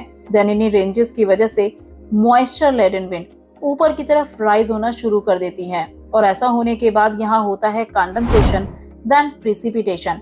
इन शॉर्ट्स, जब south west monsoonal wind Western Ghats को क्रॉस करने की कोशिश करती है, तब हमें इस रीजन में हाई अमाउंट ऑफ रेनफॉल देखने को मिलता है। बट ये मैकेनिज्म पूरी तरह चेंज हो जाता है अगर विंड अपनी डायरेक्शन को चेंज कर ले। कई बार ये मॉनसूनल विंड वेस्टर्न कोस्ट के पैरेलल ब्लो करना शुरू कर देती है, जिससे यहाँ हमें देखने को मिलते हैं ड्राई स्पेल्स। तो अब हमारा कंप्लीट हुआ एक और topic, the break in the monsoon. इस वीडियो में हमने जाना एटमॉस्फेरिक प्रेशर और विंड से रिलेटेड फैक्टर्स के बारे में, जिसमें मोस्ट इंपॉर्टेंट था ITCZ। इसके साथ साथ हमने जाना the nature of the Indian monsoon के बारे में, जिसके अंदर हमने जाना onset of the monsoon and break in the monsoon के बारे में। अब एक और फैक्टर है जो इंडियन क्लाइमेट को काफी हद तक इन्फ्लुएंस करता है, वो है अल नीनो। बट ये है क्या? तो इस टॉपिक के साथ साथ आज हम जानेंगे द रिदम ऑफ सीजन्स के बारे में, Nino and the Indian climate. El Nino is a complex weather system that appears once 3 to 7 years, bringing drought, floods and other weather extremes to different parts of the world। Means El Nino एक complex weather phenomena है जो हर 3 से 7 सालों में एक बार दिखाई देता है। इस सिस्टम की वजह से हमें वर्ल्ड के अलग अलग पार्ट्स में ड्रॉट, फ्लड्स या वेदर में बहुत सी एक्सट्रीम कंडीशंस देखने को मिलती हैं। बट क्वेश्चन वही है कि आखिर ये है क्या और ये किस तरह इंडिया के क्लाइमेट को इन्फ्लुएंस करता है। तो इतना तो हम सब जानते हैं कि ओशंस में 2 तरह के करंट्स फ्लो करते हैं, वार्म एंड कोल्ड करंट्स। अब ओशन में फ्लो होने वाले करंट्स को अलग अलग नामों से जाना जाता है, बट अल नीनो को समझने के लिए हमें फोकस करना है पेरू करंट्स पर, जिसे हम्बोल्ट करंट भी कहा जाता है। अगर मैप में देखें तो ये करंट फ्लो करते हैं ईस्टर्न पैसिफिक में। ये है पैसिफिक ओशन, ये हुआ पैसिफिक ओशन का वेस्ट और ये हुआ ईस्ट। अब साउथ अमेरिका के वेस्ट कोस्ट पर लाया करता है पेरू। अब नॉर्मल कंडीशंस में साउथ अमेरिका के वेस्टर्न कोस्ट पर से फ्लो करते हैं कोल्ड करंट्स। एक्चुअल में होता कुछ ये है कि पेरू लाया करता है इक्वेटर के नियर, जहाँ टेम्परेचर काफी ज्यादा रहता है। अब यहाँ का टेम्परेचर ज्यादा होने की वजह से पेरू के नियर वाटर वार्म होने लगता है, पर ट्रॉपिकल ईस्टर्ली ट्रेड विंड इस वार्म वाटर को आगे की तरफ पुश कर देती हैं। पर कैसे? तो इस चैप्टर में हम प्रेशर बेल्ट्स के बारे में ऑलरेडी जान चुके हैं। अब सब ट्रॉपिकल हाई प्रेशर बेल्ट से इक्वेटोरियल लो प्रेशर बेल्ट की तरफ ब्लो करती है ट्रेड विंड। अब कोरियोलिस फोर्स की वजह से ये विंड डिफ्लेक्ट हो जाती है। नॉर्दर्न हेमिस्फीयर में ये विंड ब्लो करती है नॉर्थ ईस्ट डायरेक्शन से इक्वेटर की तरफ, जबकि सदर्न हेमिस्फीयर में ये विंड ब्लो करती है साउथ ईस्ट डायरेक्शन से इक्वेटर की तरफ। अब इक्वेटर की तरफ ब्लो होने वाली इसी ट्रेड विंड को कहा जाता है ईस्टर्ली ट्रॉपिकल ट्रेड विंड। अब यही easterly trade wind east to west direction में पेरू के नियर वार्म हुए वाटर को ऑस्ट्रेलिया की तरफ पुश कर देती है, जिस वजह से अब ऑस्ट्रेलिया, इंडोनेशिया और साउथ ईस्ट एशिया के ऊपर क्रिएट होता है लो प्रेशर, क्योंकि यहाँ इस वार्म वाटर की वजह से यहाँ का टेम्परेचर बढ़ने लगता है और इस लो प्रेशर की वजह से ही वार्म एयर ऊपर की तरफ राइज होना शुरू कर देती है। देन होता है कंडेंसेशन, देन प्रिसिपिटेशन, यानी नॉर्मल कंडीशंस में इस रीजन में क्रिएट होता है लो प्रेशर, जिससे हमें इस रीजन में देखने को मिलता है रेनफॉल। अब जब easterly trade wind warm water को पुश करती है, तब पेरू के नियर ठंडे पानी की होती है अपवेलिंग, यानी वार्म वाटर के ऑस्ट्रेलिया की तरफ पुश होने से नीचे से ठंडा पानी ऊपर आ जाता है, जिसे कहा जाता है पेरू करंट, और इस प्रोसेस को कहा जाता है अपवेलिंग। ये कोल्ड करंट अपने साथ लेकर आता है बहुत से nutritions as well as Peru के नियर कोल्ड करंट्स के चलने से यहाँ क्रिएट होता है हाई प्रेशर, जिस वजह से इस रीजन में रेनफॉल नहीं होता है। और रेनफॉल ना होने की वजह से हमें यहाँ देखने को मिलता है Atacama desert. In short, normal conditions में ऑस्ट्रेलिया के ऊपर क्रिएट होता है लो प्रेशर, जिस वजह से ऑस्ट्रेलिया, इंडोनेशिया और south east Asia as well as India में हमें रेनफॉल देखने को मिलता है, जबकि साउथ अमेरिका के वेस्टर्न कोस्ट पर क्रिएट होता है हाई प्रेशर, जिस वजह से यहाँ रेनफॉल नहीं होता है और इसीलिए यहाँ हमें देखने को मिलता है डेजर्ट रीजन। तो ये थी नॉर्मल कंडीशन। अब एल नीनो में ये कंडीशन रिवर्स हो जाती है, यानी होता कुछ ये है कि नॉर्मल कंडीशन में ट्रेड विंड वार्म वाटर को पुश करती है वेस्ट की तरफ, बट एल नीनो की कंडीशन में ट्रेड विंड वीक हो जाती है, जिस वजह से अब वो पेरू के नियर हुए वार्म वाटर को ऑस्ट्रेलिया की तरफ पुश नहीं कर पाती हैं, और ऐसा होने से अब वार्म वाटर पेरू के नियर ही कलेक्ट होने लगता है, जिससे अब साउथ अमेरिका के वेस्टर्न कोस्ट पर क्रिएट होता है लो प्रेशर और ऑस्ट्रेलिया के आसपास हाई प्रेशर। यानी नॉर्मल कंडीशंस में विंड का मूवमेंट था ईस्ट टू वेस्ट डायरेक्शन की तरफ, बट एल नीनो की कंडीशन में विंड ब्लो करेगी वेस्ट टू ईस्ट डायरेक्शन की तरफ, जिससे वार्म वाटर पेरू के नियर कलेक्ट होता रहता है, जिससे अब पेरू के नियर क्रिएट होता है लो प्रेशर और ऑस्ट्रेलिया के आसपास हाई प्रेशर। अब पेरू के नियर लो प्रेशर बनने से वहां का टेम्परेचर 10 डिग्री तक बढ़ जाता है और टेम्परेचर इंक्रीज होने से वहां की एयर वार्म होकर ऊपर की तरफ राइज होने लगती है, जिसके बाद होता है क्लाउड्स का फॉर्मेशन यानी condensation, then precipitation. Mainly El Nino की कंडीशन में वाटर का movement west to east direction की तरफ होता है, जिससे इस रीजन में पेरुवियन करंट चलना बंद हो जाती हैं। अब यहाँ से वार्म वाटर ब्लो करता है साउथ की तरफ और साउदर्न हेमिस्फीयर में चलती है अंटार्कटिक ड्रिफ्ट, जो कि टाइप है कोल्ड करंट का। मेनली एल नीनो की कंडीशन क्रिएट होती है दिसंबर में।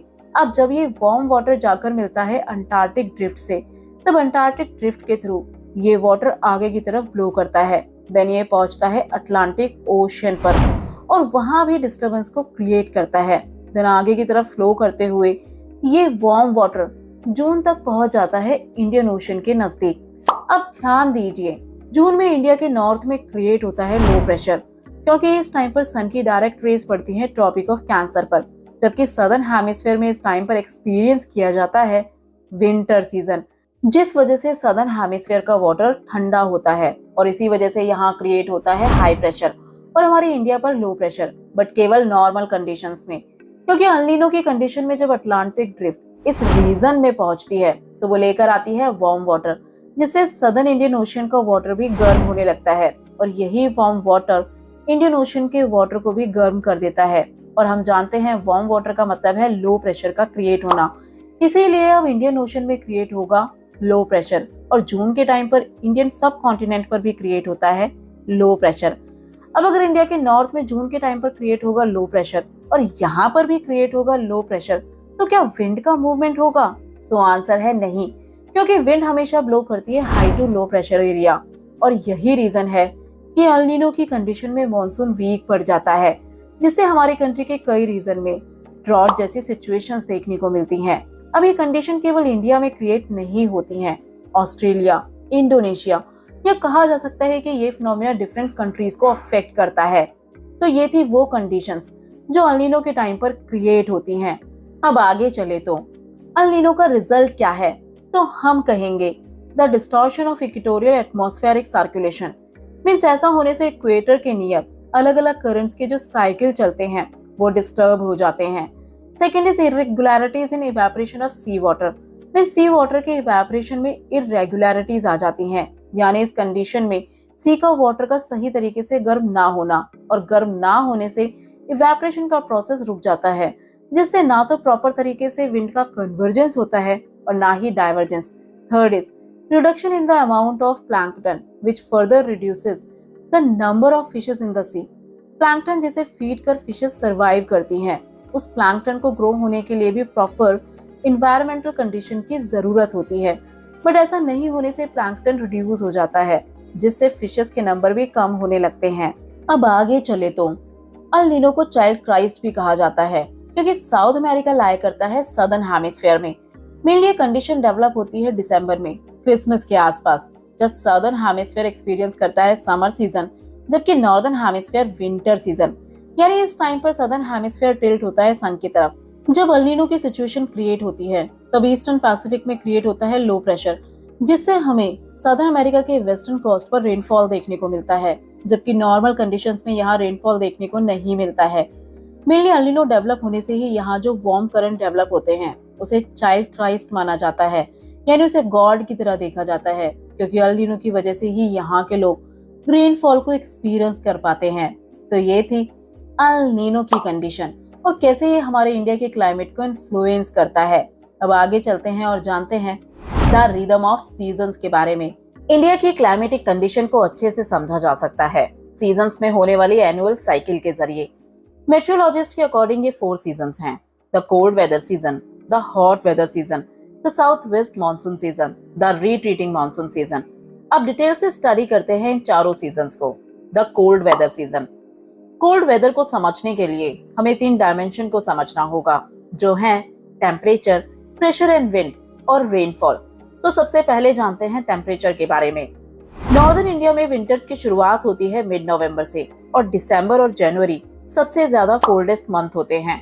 नॉर्दर्न इंडिया के ज्यादातर पार्ट में इस टाइम पर mean daily temperature 21 degree Celsius से भी कम रहता है। नाइट में ये टेम्परेचर और भी ज्यादा कम हो जाता है। यह पंजाब और राजस्थान में ये टेम्परेचर कभी कभी फ्रीजिंग पॉइंट तक चला जाता है। अब नॉर्दर्न इंडिया में इस टाइम पर एक्सेसिव कोल्ड का रीजन क्या है? तो इसके कुछ मेन रीजंस हैं। States like Punjab, Haryana and Rajasthan being far away from moderating influence of sea experience continental climate means Punjab, Haryana and Rajasthan sea से काफी ज्यादा दूर है, इसीलिए यहाँ एक्सपीरियंस किया जाता है कॉन्टिनेंटल क्लाइमेट। कॉन्टिनेंटल क्लाइमेट से हमारा मतलब है जहाँ समर्स में बहुत ज्यादा गर्मी और विंटर्स में बहुत ज्यादा ठंड होती है। Next is the snowfall in the nearly Himalayan ranges creates cold wave situation. Means Himalayan region में स्नोफॉल होने से जब कोल्ड विंड नॉर्दर्न प्लेन की तरफ ब्लो करती है, तब ये कोल्ड विंड यहाँ के टेम्परेचर को और ज्यादा कम कर देती है। And around February the cold wind coming from the Caspian sea and Turkmenistan bring cold wave along the frost and fog over the northern western part of India. Means फरवरी के टाइम पर Caspian सी और Turkmenistan से आने वाली ठंडी हवा भी नॉर्दर्न इंडिया के टेम्परेचर को काफी ज्यादा अफेक्ट करती है, जिससे हमें इंडिया के नॉर्दर्न वेस्टर्न पार्ट में फ्रॉस्ट और फॉग जैसी सिचुएशन देखने को मिलती है। तो ये तो बात हुई नॉर्दर्न इंडिया की। अब अगर बात करें पेनिनसुलर रीजन की, so it does not have any well defined cold weather season. Means peninsular region का वेदर कोल्ड नहीं होता है, क्योंकि ये रीजन लाया करता है ट्रॉपिकल रीजन में, यानी वो रीजन जो लाया करता है tropic of cancer and tropic of Capricorn के बीच। Then there is a hardly any seasonal change in the distribution pattern of the temperature in coastal areas because of moderating influence of the sea and the proximity of equator. Means यहाँ hardly seasonal changes देखने को मिलते हैं, क्योंकि sea यहाँ के temperature पर moderating influence डालता है। मेनली हम बात कर रहे हैं coastal regions की, क्योंकि ये रीजन लाया करता है sea के नियर, और इसीलिए यहाँ का टेम्परेचर मॉडरेट रहता है। और ऐसा क्यों है? तो डे टाइम पर यहाँ चलती है सी ब्रीज और नाइट पर लैंड ब्रीज, और यही रीजन है कि यहाँ का टेम्परेचर मॉडरेट रहता है, जबकि ये रीजन लाया करता है इक्वेटर के नियर। एग्जाम्पल के लिए जनवरी में तिरुवनंतपुरम का मीन मैक्सिमम टेम्परेचर है 21 डिग्री सेल्सियस और जून में 29.5 डिग्री सेल्सियस। टेम्परेचर के बाद अब बात करते हैं प्रेशर एंड विंड के बारे में। इसमें हम जानेंगे कि कोल्ड वेदर के टाइम पर विंड और प्रेशर की कंडीशन क्या होती है, यानी कहाँ हाई प्रेशर क्रिएट होता है और कहाँ पर लो प्रेशर। दिसंबर के एंड में, मेनली 22 दिसंबर को, सदर्न हेमिस्फीयर रिसीव करता है सन की डायरेक्ट रेज, जिससे सदर्न हेमिस्फीयर में एक्सपीरियंस किया जाता है समर सीजन। यानी सोलर इंसोलेशन इस टाइम पर सदर्न हेमिस्फीयर में जा चुकी होती है। अब इस टाइम पर इंडिया के नॉर्दर्न पार्ट में एक्सपीरियंस किया जाता है विंटर सीजन, और यही रीजन है कि इस टाइम पर इंडिया के नॉर्थ में क्रिएट होगा हाई प्रेशर, क्योंकि कोल्ड एयर नीचे की तरफ सबसाइड करती है, जबकि लैंड के कंपैरिजन में ओशियन इस टाइम पर वार्म होते हैं। As well as south India में नॉर्दर्न इंडिया के कंपैरिजन में प्रेशर थोड़ा लो ही रहता है। अब विंड का मूवमेंट होगा north western high pressure zone से इंडियन ओशन में क्रिएट होने वाले लो प्रेशर जोन की तरफ।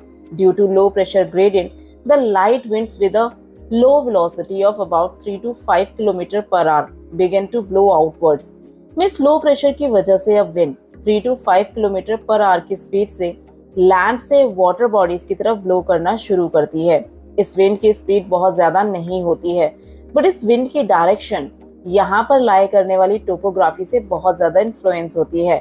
अब विंटर्स के दौरान इंडिया का वेदर काफी ज्यादा प्लीजेंट होता है, बट इस प्लीजेंट कंडीशन को डिस्टर्ब करता है ईस्ट मेडिटेरियन सी में ऑरिजिनेट होने वाले शैलो साइक्लोनिक डिप्रेशन, क्योंकि इस टाइम पर मेडिटेरियन सी में ऑरिजिनेट होते हैं साइक्लोन। अब याद कीजिए, हमने इस चैप्टर के पिछले पार्ट में जाना था सब ट्रॉपिकल वेस्टर्ली जेट स्ट्रीम के बारे में, जो विंटर्स में ब्लो करती है इंडिया के नॉर्दर्न पार्ट से। अब यही जेट स्ट्रीम मेडिटेरियन सी के ऊपर से ब्लो करती है, तब वो यहाँ से मॉइस्चर लेकर इस रीजन से ब्लो करते हुए उस मॉइस्चर को शेड करती है नॉर्दर्न इंडिया में। अब चलते हैं थर्ड डायमेंशन पर, जो है rainfall. Winter monsoon do not cause rainfall, means winter में विंड ब्लो करती है लैंड से सी की तरफ। अब क्योंकि ये ब्लो करती है लैंड के ऊपर से, इसलिए इसमें मॉइस्चर नहीं होता है, और मॉइस्चर ना होने की वजह से ये विंड रेनफॉल नहीं लेकर आती है। मीन्स हम कह सकते हैं कि इस टाइम पर नॉर्मली हमें इंडिया के बहुत से पार्ट में रेनफॉल देखने को नहीं मिलता है, बट इसके कुछ एक्सेप्शंस हैं, जैसे कि in northern western India some weak temperate cyclone from the Mediterranean Sea cause rainfall in Punjab, Haryana, Delhi and western Uttar Pradesh. Means जिसके बारे में हमने अभी जाना, मेडिटेरियन सी में आने वाले साइक्लोन की वजह से सब ट्रॉपिकल वेस्टर्ली जेट स्ट्रीम अपने अंदर मॉइस्चर को लेकर उसे शेड करती है इंडिया के नॉर्दर्न वेस्टर्न पार्ट में, जिससे हमें पंजाब, हरियाणा और वेस्टर्न यूपी में रेनफॉल देखने को मिलता है। As well as lower Himalayas में होता है स्नोफॉल। अब इस रेनफॉल का अमाउंट कम होता है, बट ये राबी क्रॉप के लिए काफी ज्यादा बेनिफिशियल होती है। राबी क्रॉप उन्हें कहा जाता है जिन्हें ग्रो किया जाता है विंटर सीजन में। अब इस क्रॉप को पानी मिल पाता है इस टाइम पर होने वाले रेनफॉल के जरिए। इसके अलावा हिमालयाज में स्नोफॉल होने से हमारे पानी की रिक्वायरमेंट भी पूरी होती है। पर कैसे? क्योंकि स्नोफॉल होने से फॉर्मेशन होता है ग्लेशियर्स का, और जब यही ग्लेशियर समर्स में मेल्ट होते हैं, तब ये मेल्ट हुआ पानी रिवर्स में पहुंच पाता है, जिसे यूज किया जाता है हमारे द्वारा। अब विंटर्स में होने वाला ये रेनफॉल वेस्ट से ईस्ट की तरफ डिक्रीज होने लगता है, क्योंकि इस विंड की इंडिया में एंट्री होती है वेस्ट की तरफ से। इसीलिए ये ज्यादातर मॉइस्चर को शेड करती है इंडिया के नॉर्थ वेस्टर्न पार्ट में। ईस्ट की तरफ जाते जाते रेनफॉल का अमाउंट कम होने लगता है। एज वेल एज माउंटेन्स के नॉर्थ से साउथ की तरफ भी प्रेसिपिटेशन कम होता है, जैसे कि दिल्ली में एवरेज विंटर रेनफॉल होता है 53 mm, जबकि पंजाब और बिहार में होता है 25 mm टू 18 mm के बीच में। इसके अलावा अगर बात करें सेंट्रल पार्ट ऑफ इंडिया और सदर्न पेनिनसुला के नॉर्दर्न पार्ट की, तो ये रीजन भी ओकेजनली रेनफॉल को रिसीव करता है, क्योंकि कई बार सब ट्रॉपिकल वेस्टर्ली जेट स्ट्रीम काफी ज्यादा मॉइस्चर लेकर आती है, जिससे हमें सेंट्रल और सदर्न पेनिनसुला के नॉर्दर्न पार्ट में भी रेनफॉल देखने को मिलता है। इस ट्रॉपिकल वेस्टर्ली जेट स्ट्रीम की वजह से ही हमें अरुणाचल प्रदेश और असम में भी विंटर रेनफॉल देखने को मिलता है। यहाँ रेनफॉल होता है 24 mm एंड 55 mm के बीच में, यानी बहुत ज्यादा नहीं। देन अक्टूबर और नवंबर में हमें रेनफॉल देखने को मिलता है तमिलनाडु के कोस्ट पर, southern Andhra Pradesh, south east Karnataka और साउथ केरला में। और इसके लिए रिस्पॉन्सिबल होती है नॉर्थ ईस्ट मानसून विंड, जो ब्लो करती है विंटर्स में लैंड से सी की तरफ। इस डायरेक्शन में ब्लो करते हुए ये विंड बे ऑफ बंगाल से मॉइस्चर को पिक कर लेती है, जिसे वो शेड करती है इस रीजन में। तो ये तो बात हुई कोल्ड वेदर सीजन की। अब आगे चलते हैं और जानते हैं द हॉट वेदर सीजन के बारे में। इसे भी हम इन डायमेंशन के थ्रू ही समझेंगे। Temperature with the apparent northward movement of the sun towards the Tropic of Cancer in March, temperature start rising in North India. Means हमारी अर्थ सन के अराउंड रिवॉल्व करती है, जिससे हमें अर्थ पर सीजनल चेंजेस देखने को मिलते हैं। अब अर्थ उस पोजीशन में पहुंच जाती है जब अर्थ का नॉर्दर्न हेमिस्फीयर टिल्ट होता है सन की तरफ, जिससे ट्रॉपिक ऑफ कैंसर रिसीव करता है सन की डायरेक्ट रेस। अब इसी को आपकी बुक में कहा गया है northward movement of the sun towards the tropic of cancer, यानी जब सन की रेस का नॉर्थवर्ड मूवमेंट होता है। और ये वो टाइम है जब नॉर्दर्न हेमिस्फीयर में टेम्परेचर बढ़ने लगता है, जिससे हम इस हेमिस्फीयर में एक्सपीरियंस करते हैं समर सीजन। अब अगर स्पेसिफिकली बात करें नॉर्थ इंडिया की, तो मार्च के मंथ से ही टेम्परेचर धीरे धीरे बढ़ना शुरू हो जाता है।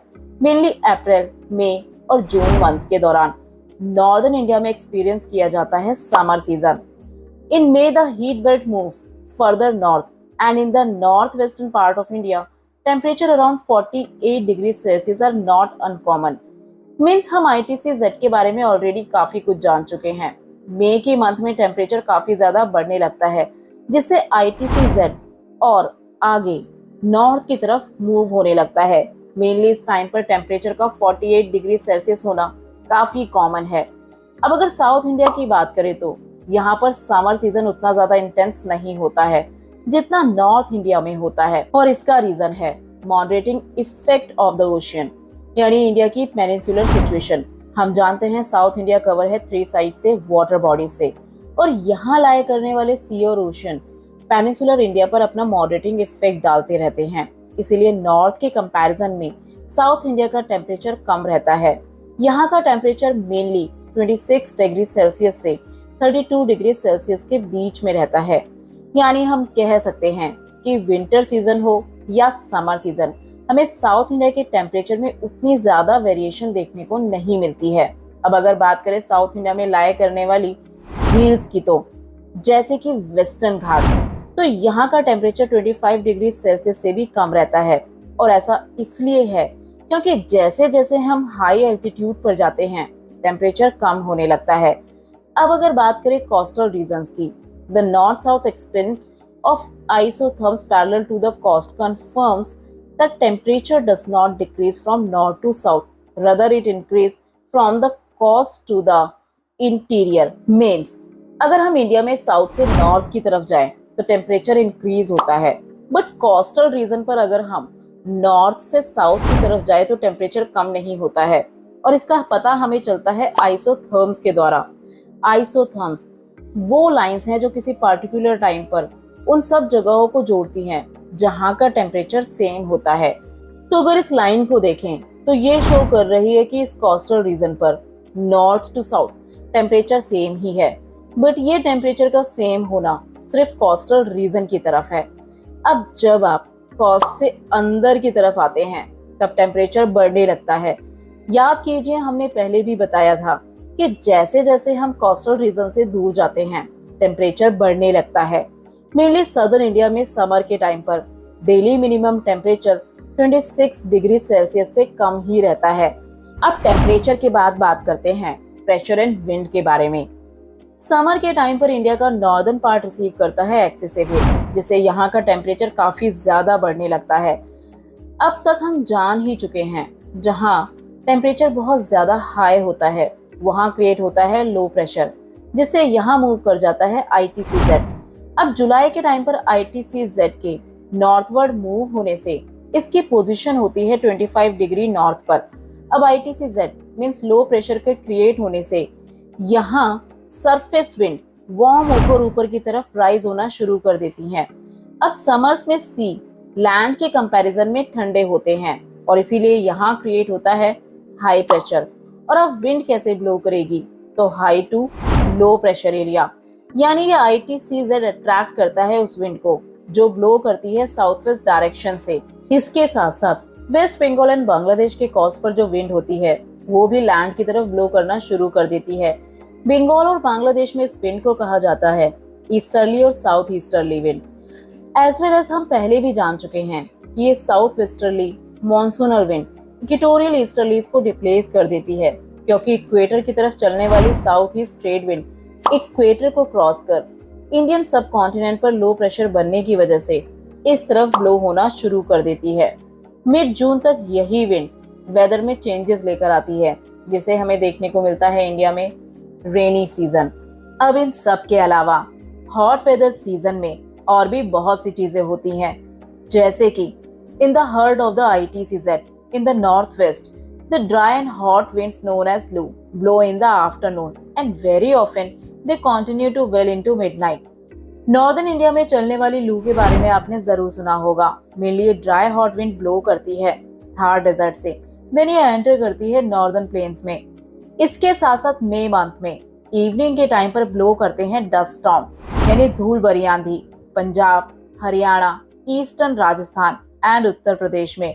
बट ये स्टॉर्म टेम्पररी होते हैं, जिससे हमें हल्की फुल्की बारिश भी देखने को मिलती है, जो बढ़ते हुए टेम्परेचर में बहुत बड़ा रिलीफ लेकर आती है। मेनली जब ड्राई और मॉइस्ट एयर एक दूसरे से मिक्स होती है, तब हमें इस तरह के स्टॉर्म्स देखने को मिलते हैं।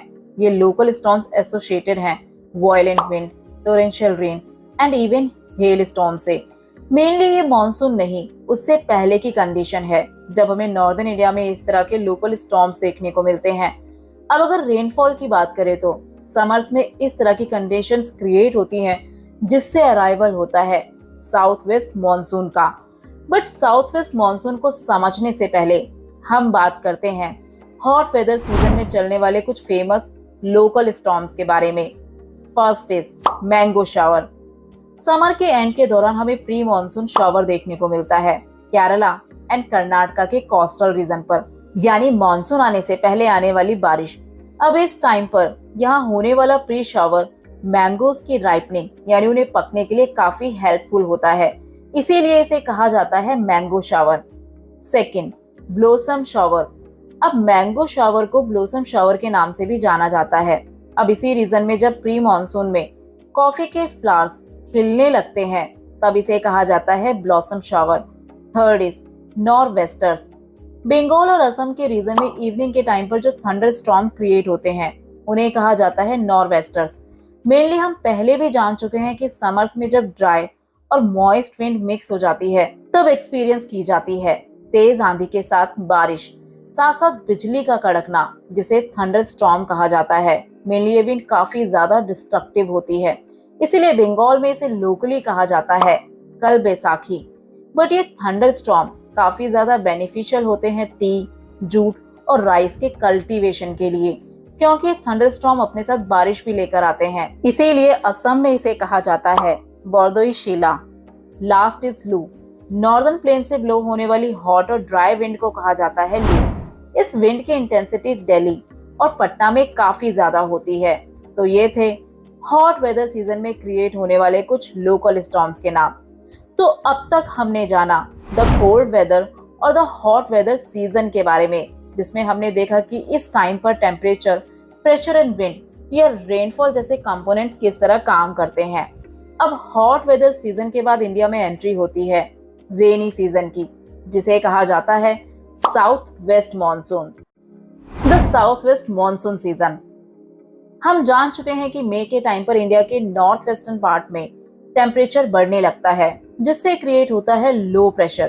देन जैसे जैसे टेम्परेचर और ज्यादा बढ़ने लगता है, ये लो प्रेशर की कंडीशन और ज्यादा इंटेंस हो जाती है।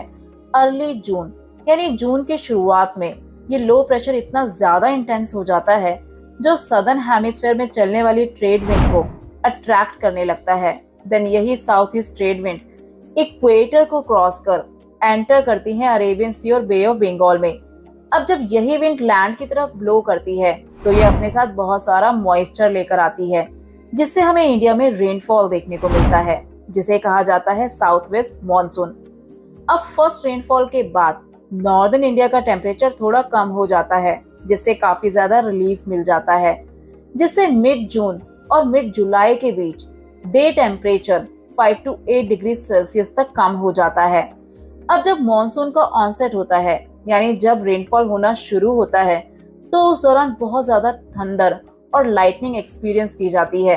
इसे कहा जाता है बर्स्ट ऑफ द मॉनसून। इस मॉनसून की शुरुआत होती है जून के फर्स्ट वीक से। सबसे पहले ये एक्सपीरियंस किया जाता है केरला, देन कर्नाटका, देन गोवा, महाराष्ट्र। और ये मानसूनल विंड कंट्री के अंदर एंटर करती हैं जुलाई के फर्स्ट वीक तक। अब जैसे जैसे ये south westerly monsoonal wind land की तरफ ब्लो करती है, तब इनकी डायरेक्शन चेंज हो जाती है रिलीफ और थर्मल लो प्रेशर के अकॉर्डिंग, जो क्रिएट होता है नॉर्थ वेस्ट इंडिया में। मेनली ये मॉनसून लैंडमास को अप्रोच करता है दो ब्रांचेस में। एक ब्रांच वो जो ब्लो करती है अरेबियन सी से, जिसे कहा जाता है अरेबियन सी ब्रांच, और दूसरी वो जो ब्लो करती है बे ऑफ बंगाल से, जिसे कहा जाता है the Bay of Bengal branch. पहले बात करते हैं अरेबियन सी से ब्लो होने वाली ब्रांच के बारे में। Monsoon winds of the Arabian सी।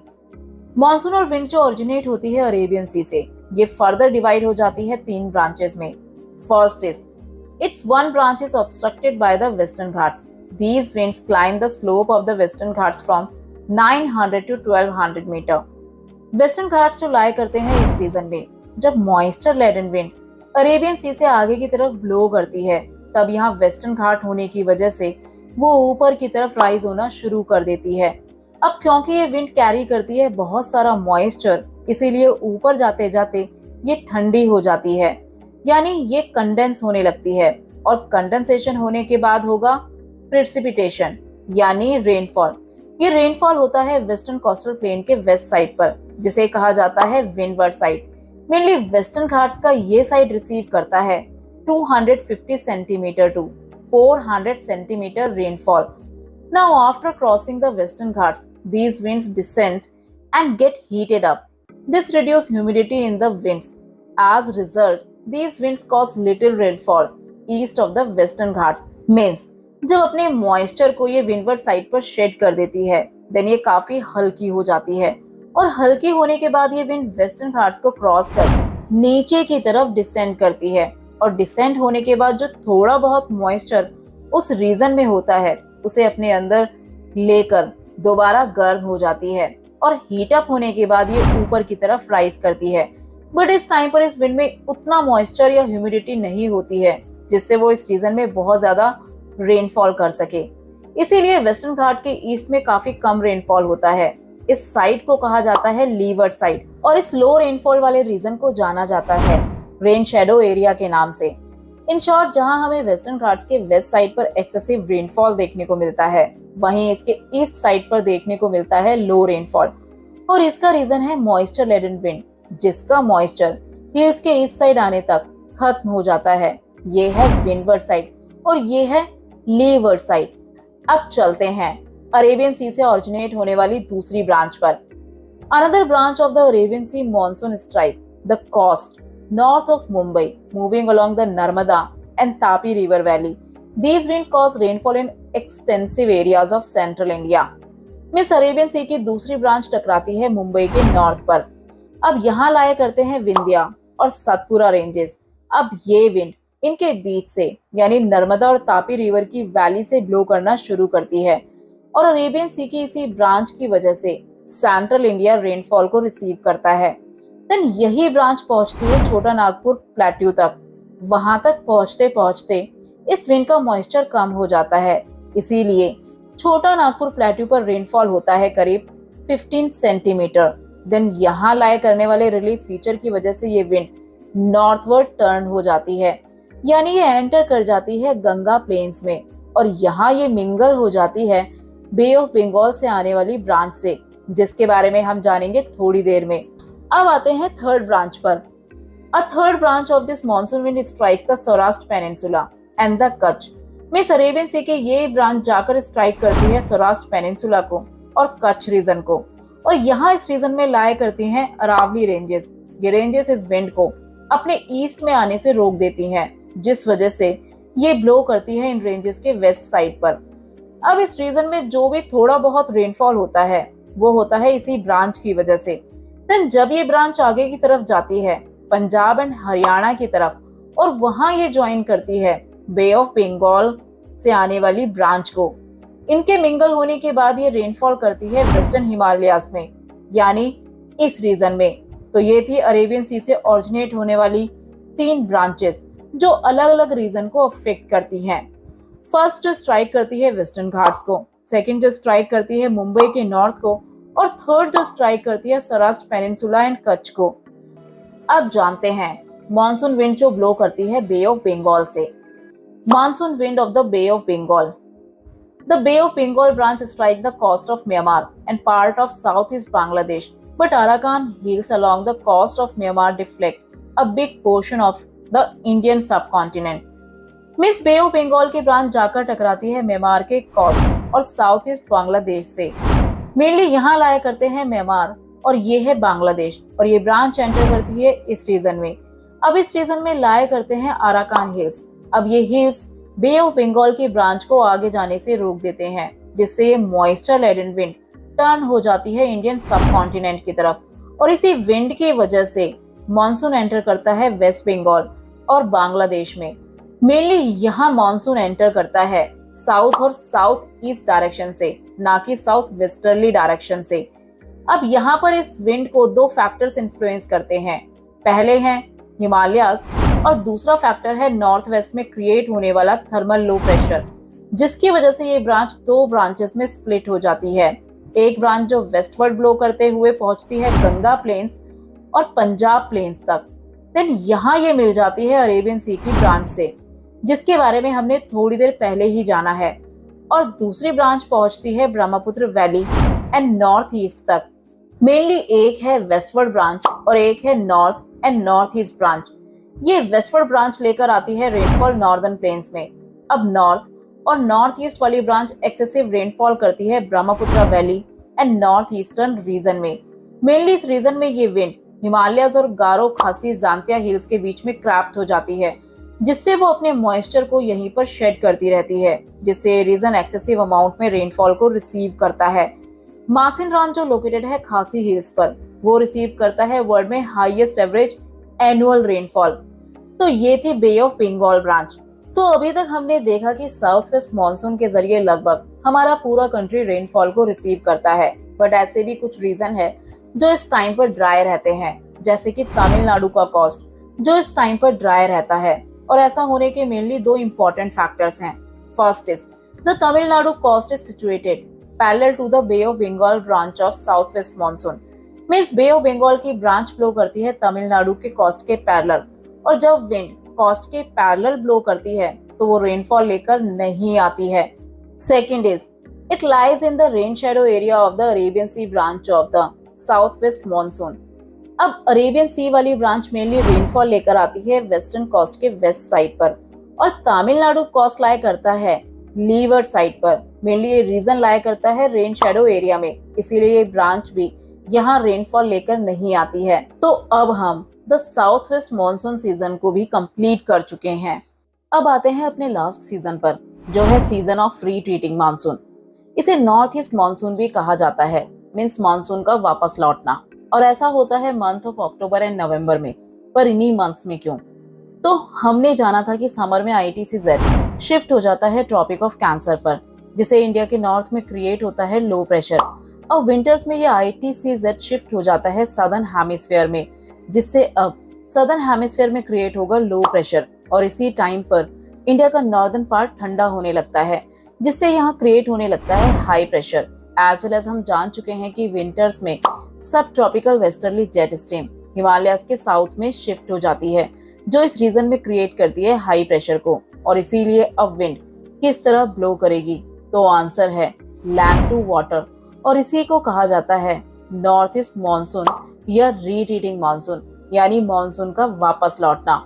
और ऐसा होने से साउथ वेस्ट मानसून वीक हो जाता है, क्योंकि अब सन की रेज साउदर्न हेमिस्फीयर की तरफ मूव होने लगती हैं, जिससे नॉर्दर्न हेमिस्फीयर में लैंड ठंडी होने लगती है। और लैंड के ठंडी होने से यहाँ क्रिएट होने लगता है हाई प्रेशर, और यहाँ हाई प्रेशर क्रिएट होने से विंड इस रीजन की तरफ अट्रैक्ट नहीं हो पाती है, जिससे साउथ वेस्ट मानसून वीक पड़ने लगता है।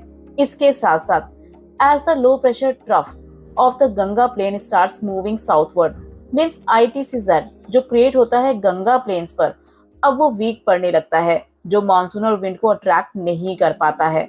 इन शॉर्ट, इस टाइम पर विंड रिवर्स हो जाती है। मेनली अब वो ब्लो करती है लैंड से सी की तरफ, यानी नॉर्थ ईस्ट से साउथ और साउथ ईस्ट डायरेक्शन की तरफ। मेनली इस सिचुएशन को विड्रॉल ऑफ मॉनसून भी कहा जाता है।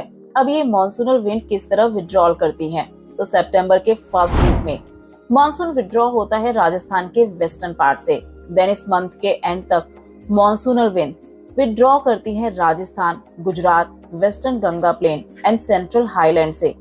अक्टूबर तक मॉनसून नॉर्थ ईस्ट पार्ट से भी विड्रॉ हो जाता है और लो प्रेशर शिफ्ट हो जाता है बे ऑफ बंगाल में।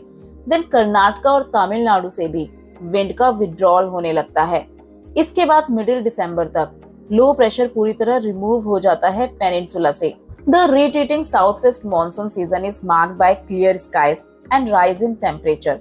मीन साउथ वेस्ट मॉनसून जब रिट्रीट होता है तब किस तरह की कंडीशंस क्रिएट होती हैं? तो इस टाइम पर स्काई क्लियर रहता है और टेम्परेचर बढ़ने लगता है और लैंड में अभी भी काफी ज्यादा मॉइस्चर रहता है। अब टेम्परेचर ज्यादा होने की वजह से लैंड के अंदर जो मॉइस्चर होता है वो इवेपोरेट होने लगता है, पर ये इवेपोरेशन उतना ज्यादा नहीं होता है जो रेनफॉल ला सके। इसीलिए इस टाइम ह्यूमिडिटी बहुत ज्यादा होती है। मेनली वेदर की ये कंडीशन बहुत ज्यादा ऑप्रेसिव होती है, यानी ऐसा मौसम जिसमें गर्मी तो होती ही है बट बहुत ज्यादा उमस और चिपचिपाहट भी फील होती है। इस कंडीशन को जाना जाता है अक्टूबर हीट के नाम से, क्योंकि ऐसी ह्यूमिडिटी वाली कंडीशन क्रिएट होती है अक्टूबर के टाइम पर। बट अक्टूबर के सेकेंड हाफ तक आते आते मरकरी गिरने लगता है, पार्टिकुलरली नॉर्दर्न इंडिया में, जहां धीरे धीरे टेम्परेचर कम होने लगता है। मानसून के रिट्रीट होने पर नॉर्थ इंडिया का वेदर ड्राई रहता है। इसी टाइम पर पेनिनसुला के ईस्टर्न पार्ट में हमें देखने को मिलता है रेनफॉल, क्योंकि विंड जो इस डायरेक्शन से ब्लो करती है वो बे ऑफ बंगाल से मॉइस्चर को ले लेती है, जिसे वो इस पार्ट में शेड करती है। अक्टूबर और नवंबर इस रीजन के लिए रेनिएस्ट मंथ होते हैं, और ऐसा इसलिए क्योंकि इस टाइम पर ये रीजन रिसीव करता है मैक्सिमम रेनफॉल। इसके साथ साथ इस टाइम पर हमें इस रीजन में जो बहुत ज्यादा रेनफॉल देखने को मिलता है, इसके लिए रिस्पॉन्सिबल होते हैं साइक्लोनिक डिप्रेशंस। ये साइक्लोन्स ओरिजिनेट होते हैं अंडमान सी यानी बे ऑफ बंगाल में, और यही साइक्लोन्स हिट करते हैं सदर्न पेनिनसुला के ईस्टर्न कोस्ट को।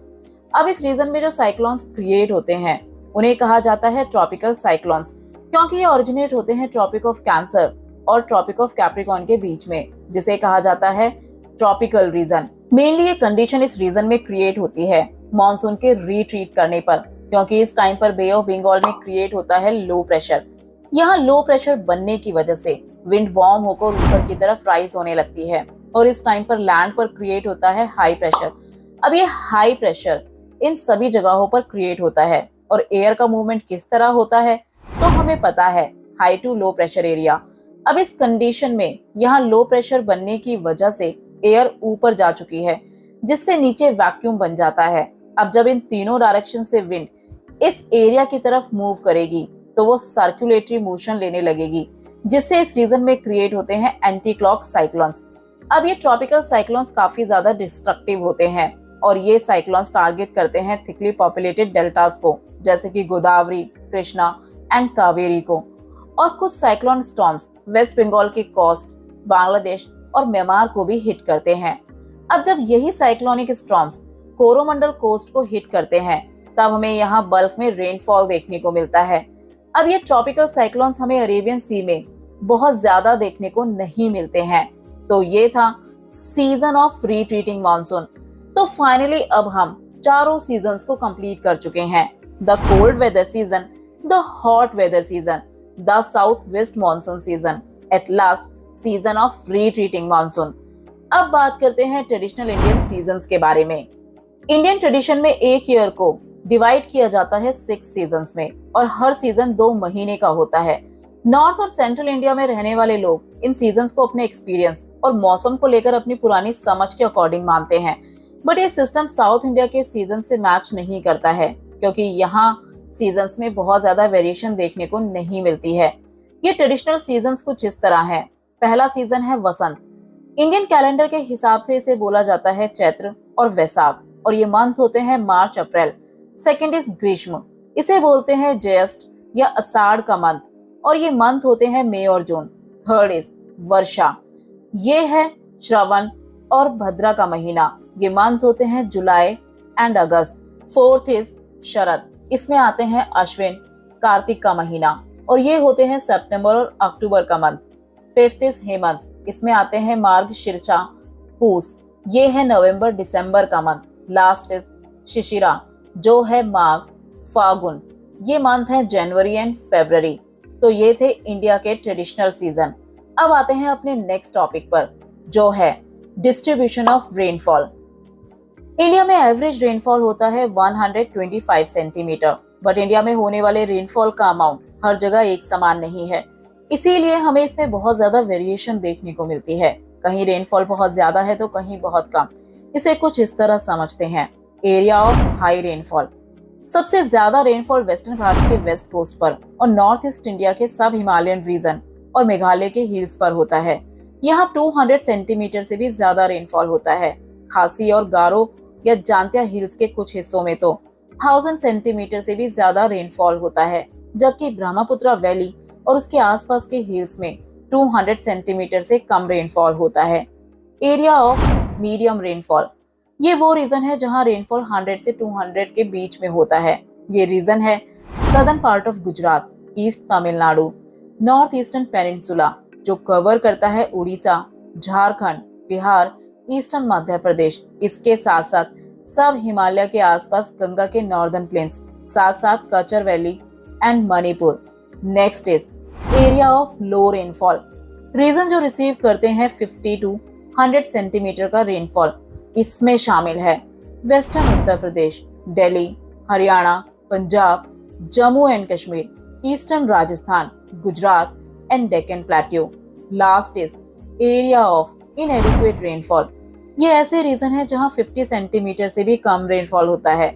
इसमें शामिल है पेनिनसुलर इंडिया के कुछ पार्ट जैसे कि आंध्र प्रदेश, कर्नाटका, महाराष्ट्र, लद्दाख और वेस्टर्न राजस्थान के हिस्से।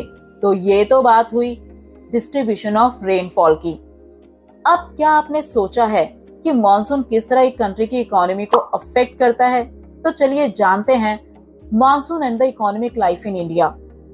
इंडिया में एग्रीकल्चर पूरी तरह डिपेंड करता है मॉनसून पर, क्योंकि कंट्री की करीब 64% पॉपुलेशन एग्रीकल्चरल एक्टिविटी से जुड़ी हुई है, जिनका लाइवलीहुड पूरी तरह एग्रीकल्चर पर डिपेंड करता है। और एग्रीकल्चर डिपेंड करता है मॉनसून पर। मॉनसून के टाइम पर ना आने से क्रॉप्स को पानी नहीं मिल पाता है, जिससे ड्रॉट जैसी सिचुएशन क्रिएट होती है और इसी से एग्रीकल्चर से जुड़े लोगों का लाइवलीहुड भी अफेक्ट होता है। देन हिमालयास को छोड़कर इंडिया के बाकी पार्ट में क्रॉप्स को ग्रो करने लायक टेम्परेचर हमेशा रहता है, बट इन क्रॉप्स को सही टेम्परेचर के साथ साथ जरूरत होती है पानी की, जो मिल पाता है सही टाइम पर आए हुए मॉनसून के द्वारा। इसके अलावा हमें मॉनसून क्लाइमेट में भी रीजनल वेरिएशंस देखने को मिलती है, जिससे अलग अलग तरह की क्रॉप्स को उगाया जा सकता है। इसके साथ साथ हमें रेनफॉल में भी वेरिएबिलिटी देखने को मिलती है। कहीं बारिश कम होती है तो कहीं पर ज्यादा, जिससे कंट्री के अलग अलग पार्ट्स में ड्रॉट और फ्लड जैसी सिचुएशंस क्रिएट होती है। एग्जाम्पल के लिए हमें हिमालयन रीजन में हर साल फ्लड देखने को मिलते हैं, जबकि वेस्टर्न राजस्थान, मध्य प्रदेश के कुछ हिस्से और महाराष्ट्र के कुछ हिस्सों में हमेशा ड्रॉट जैसी कंडीशन बनी रहती है। मेनली इंडिया में एग्रीकल्चर की प्रॉस्पेरिटी पूरी तरह डिपेंड करती है सही टाइम पर होने वाले रेनफॉल और एडिक्वेटली डिस्ट्रीब्यूशन ऑफ रेनफॉल पर। जहां इरिगेशन की पूरी फैसिलिटीज नहीं है, वहां टाइम पर एडिक्वेट रेनफॉल न होने पर क्रॉप्स खराब हो जाती हैं। एज वेल एज अचानक रेनफॉल होने से कई एरियाज में सॉइल पानी के साथ बहकर चली जाती है, जिससे क्रिएट होता है सॉइल इरोजन जैसी प्रॉब्लम्स, और सॉइल के इरोजन होने से लैंड का डिग्रेडेशन होता है। इसके अलावा विंटर रेनफॉल, जिसके बारे में हम ऑलरेडी जान चुके हैं, ये राबी क्रॉप जैसे कि वीट के लिए काफी बेनिफिशियल होता है। एट लास्ट हमें इंडिया में काफी ज्यादा रीजनल क्लाइमेटिक वेरिएशंस देखने को मिलती हैं, और यही वेरिएशन हमें लोगों के खाने पीने, क्लोथिंग और घर बनाने के अलग अलग तरीकों में भी देखने को मिलती है। क्योंकि जिस रीजन का क्लाइमेट हॉट होगा, वहाँ लोगों का रहन सहन उसके अकॉर्डिंग होगा, और अगर कोल्ड होगा तो वहाँ के लोगों का रहन सहन उस क्लाइमेट के अकॉर्डिंग होगा। बट अब आपने नोटिस किया होगा क्लाइमेट में धीरे धीरे आने वाले चेंज को। मेनली हम बात कर रहे हैं ग्लोबल वार्मिंग की। ग्लोबल वार्मिंग से हमारा मतलब है अर्थ के एवरेज टेम्परेचर का बढ़ना। एवरेज टेम्परेचर बढ़ने की वजह से अर्थ के वो हिस्से जो कभी बर्फ से कवर हुआ करते थे, अब वो पिघलने लगे हैं। बट इस ग्लोबल वार्मिंग के लिए रिस्पॉन्सिबल कौन है? तो इसका आंसर है ह्यूमंस। ह्यूमंस के द्वारा इंडस्ट्रियलाइजेशन को बढ़ावा दिया गया। अब इन इंडस्ट्रीज, कार्स या इलेक्ट्रिसिटी को जनरेट करने से जो गैसेस निकलती हैं, वो इन्वायरमेंट को वार्म कर देती हैं। आपने ग्रीन हाउस गैसेस के बारे में जरूर सुना होगा। ये ऐसी गैसेस है जिनका जरूरत से ज्यादा यूज एटमॉस्फेयर को वार्म कर देता है। इन गैसेस में शामिल है carbon dioxide, methane, chlorofluorocarbon, nitrous oxide etcetera. ये ऐसे गैसेस है जो सन से आने वाली एनर्जी को एब्जॉर्ब कर उसे वापस जाने से रोक देती हैं, जिससे अर्थ का टेम्परेचर बढ़ने लगता है और इसी को ग्लोबल वार्मिंग कहा जाता है। अब इस ग्लोबल वार्मिंग का इफेक्ट क्या है?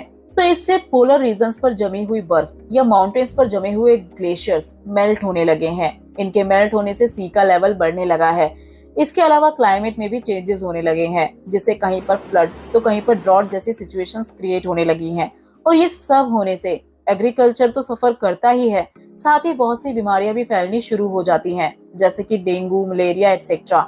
साइंटिस्ट के अकॉर्डिंग 2100 तक अर्थ का एवरेज टेम्परेचर 2 डिग्री तक बढ़ सकता है और सी का लेवल 48 सेंटीमीटर तक राइज हो सकता है। अब जरा सोचिए, अगर सी का लेवल 50 सेंटीमीटर तक बढ़ जाएगा तो इंडिया के कोस्टल रीजन जैसे कि मुंबई, चेन्नई, कोलकाता डूबने लगेंगे। यानी हम कह सकते हैं कि ग्लोबल वार्मिंग हमारे लिए काफी ज्यादा खतरनाक साबित हो सकती है। इसीलिए जरूरी है इसे रोकने के लिए मिलकर काम करना। तो ये था हमारा इस चैप्टर का लास्ट टॉपिक, ग्लोबल वार्मिंग। तो फाइनली कंप्लीट होता है हमारा चैप्टर क्लाइमेट। अपनी तरफ से हमने इस चैप्टर के हर एक पॉइंट को कवर करने की कोशिश की है। ज्योग्राफी को सेल्फ स्टडी करने के लिए आप बाय कर सकते हैं वीडियो में दी गई बुक्स को, या विजिट कर सकते हैं हमारे YouTube स्टोर को भी। You can also join our Telegram channel for more information and resources. Hope you like this video. For more videos do like, share and don't forget to subscribe our channel.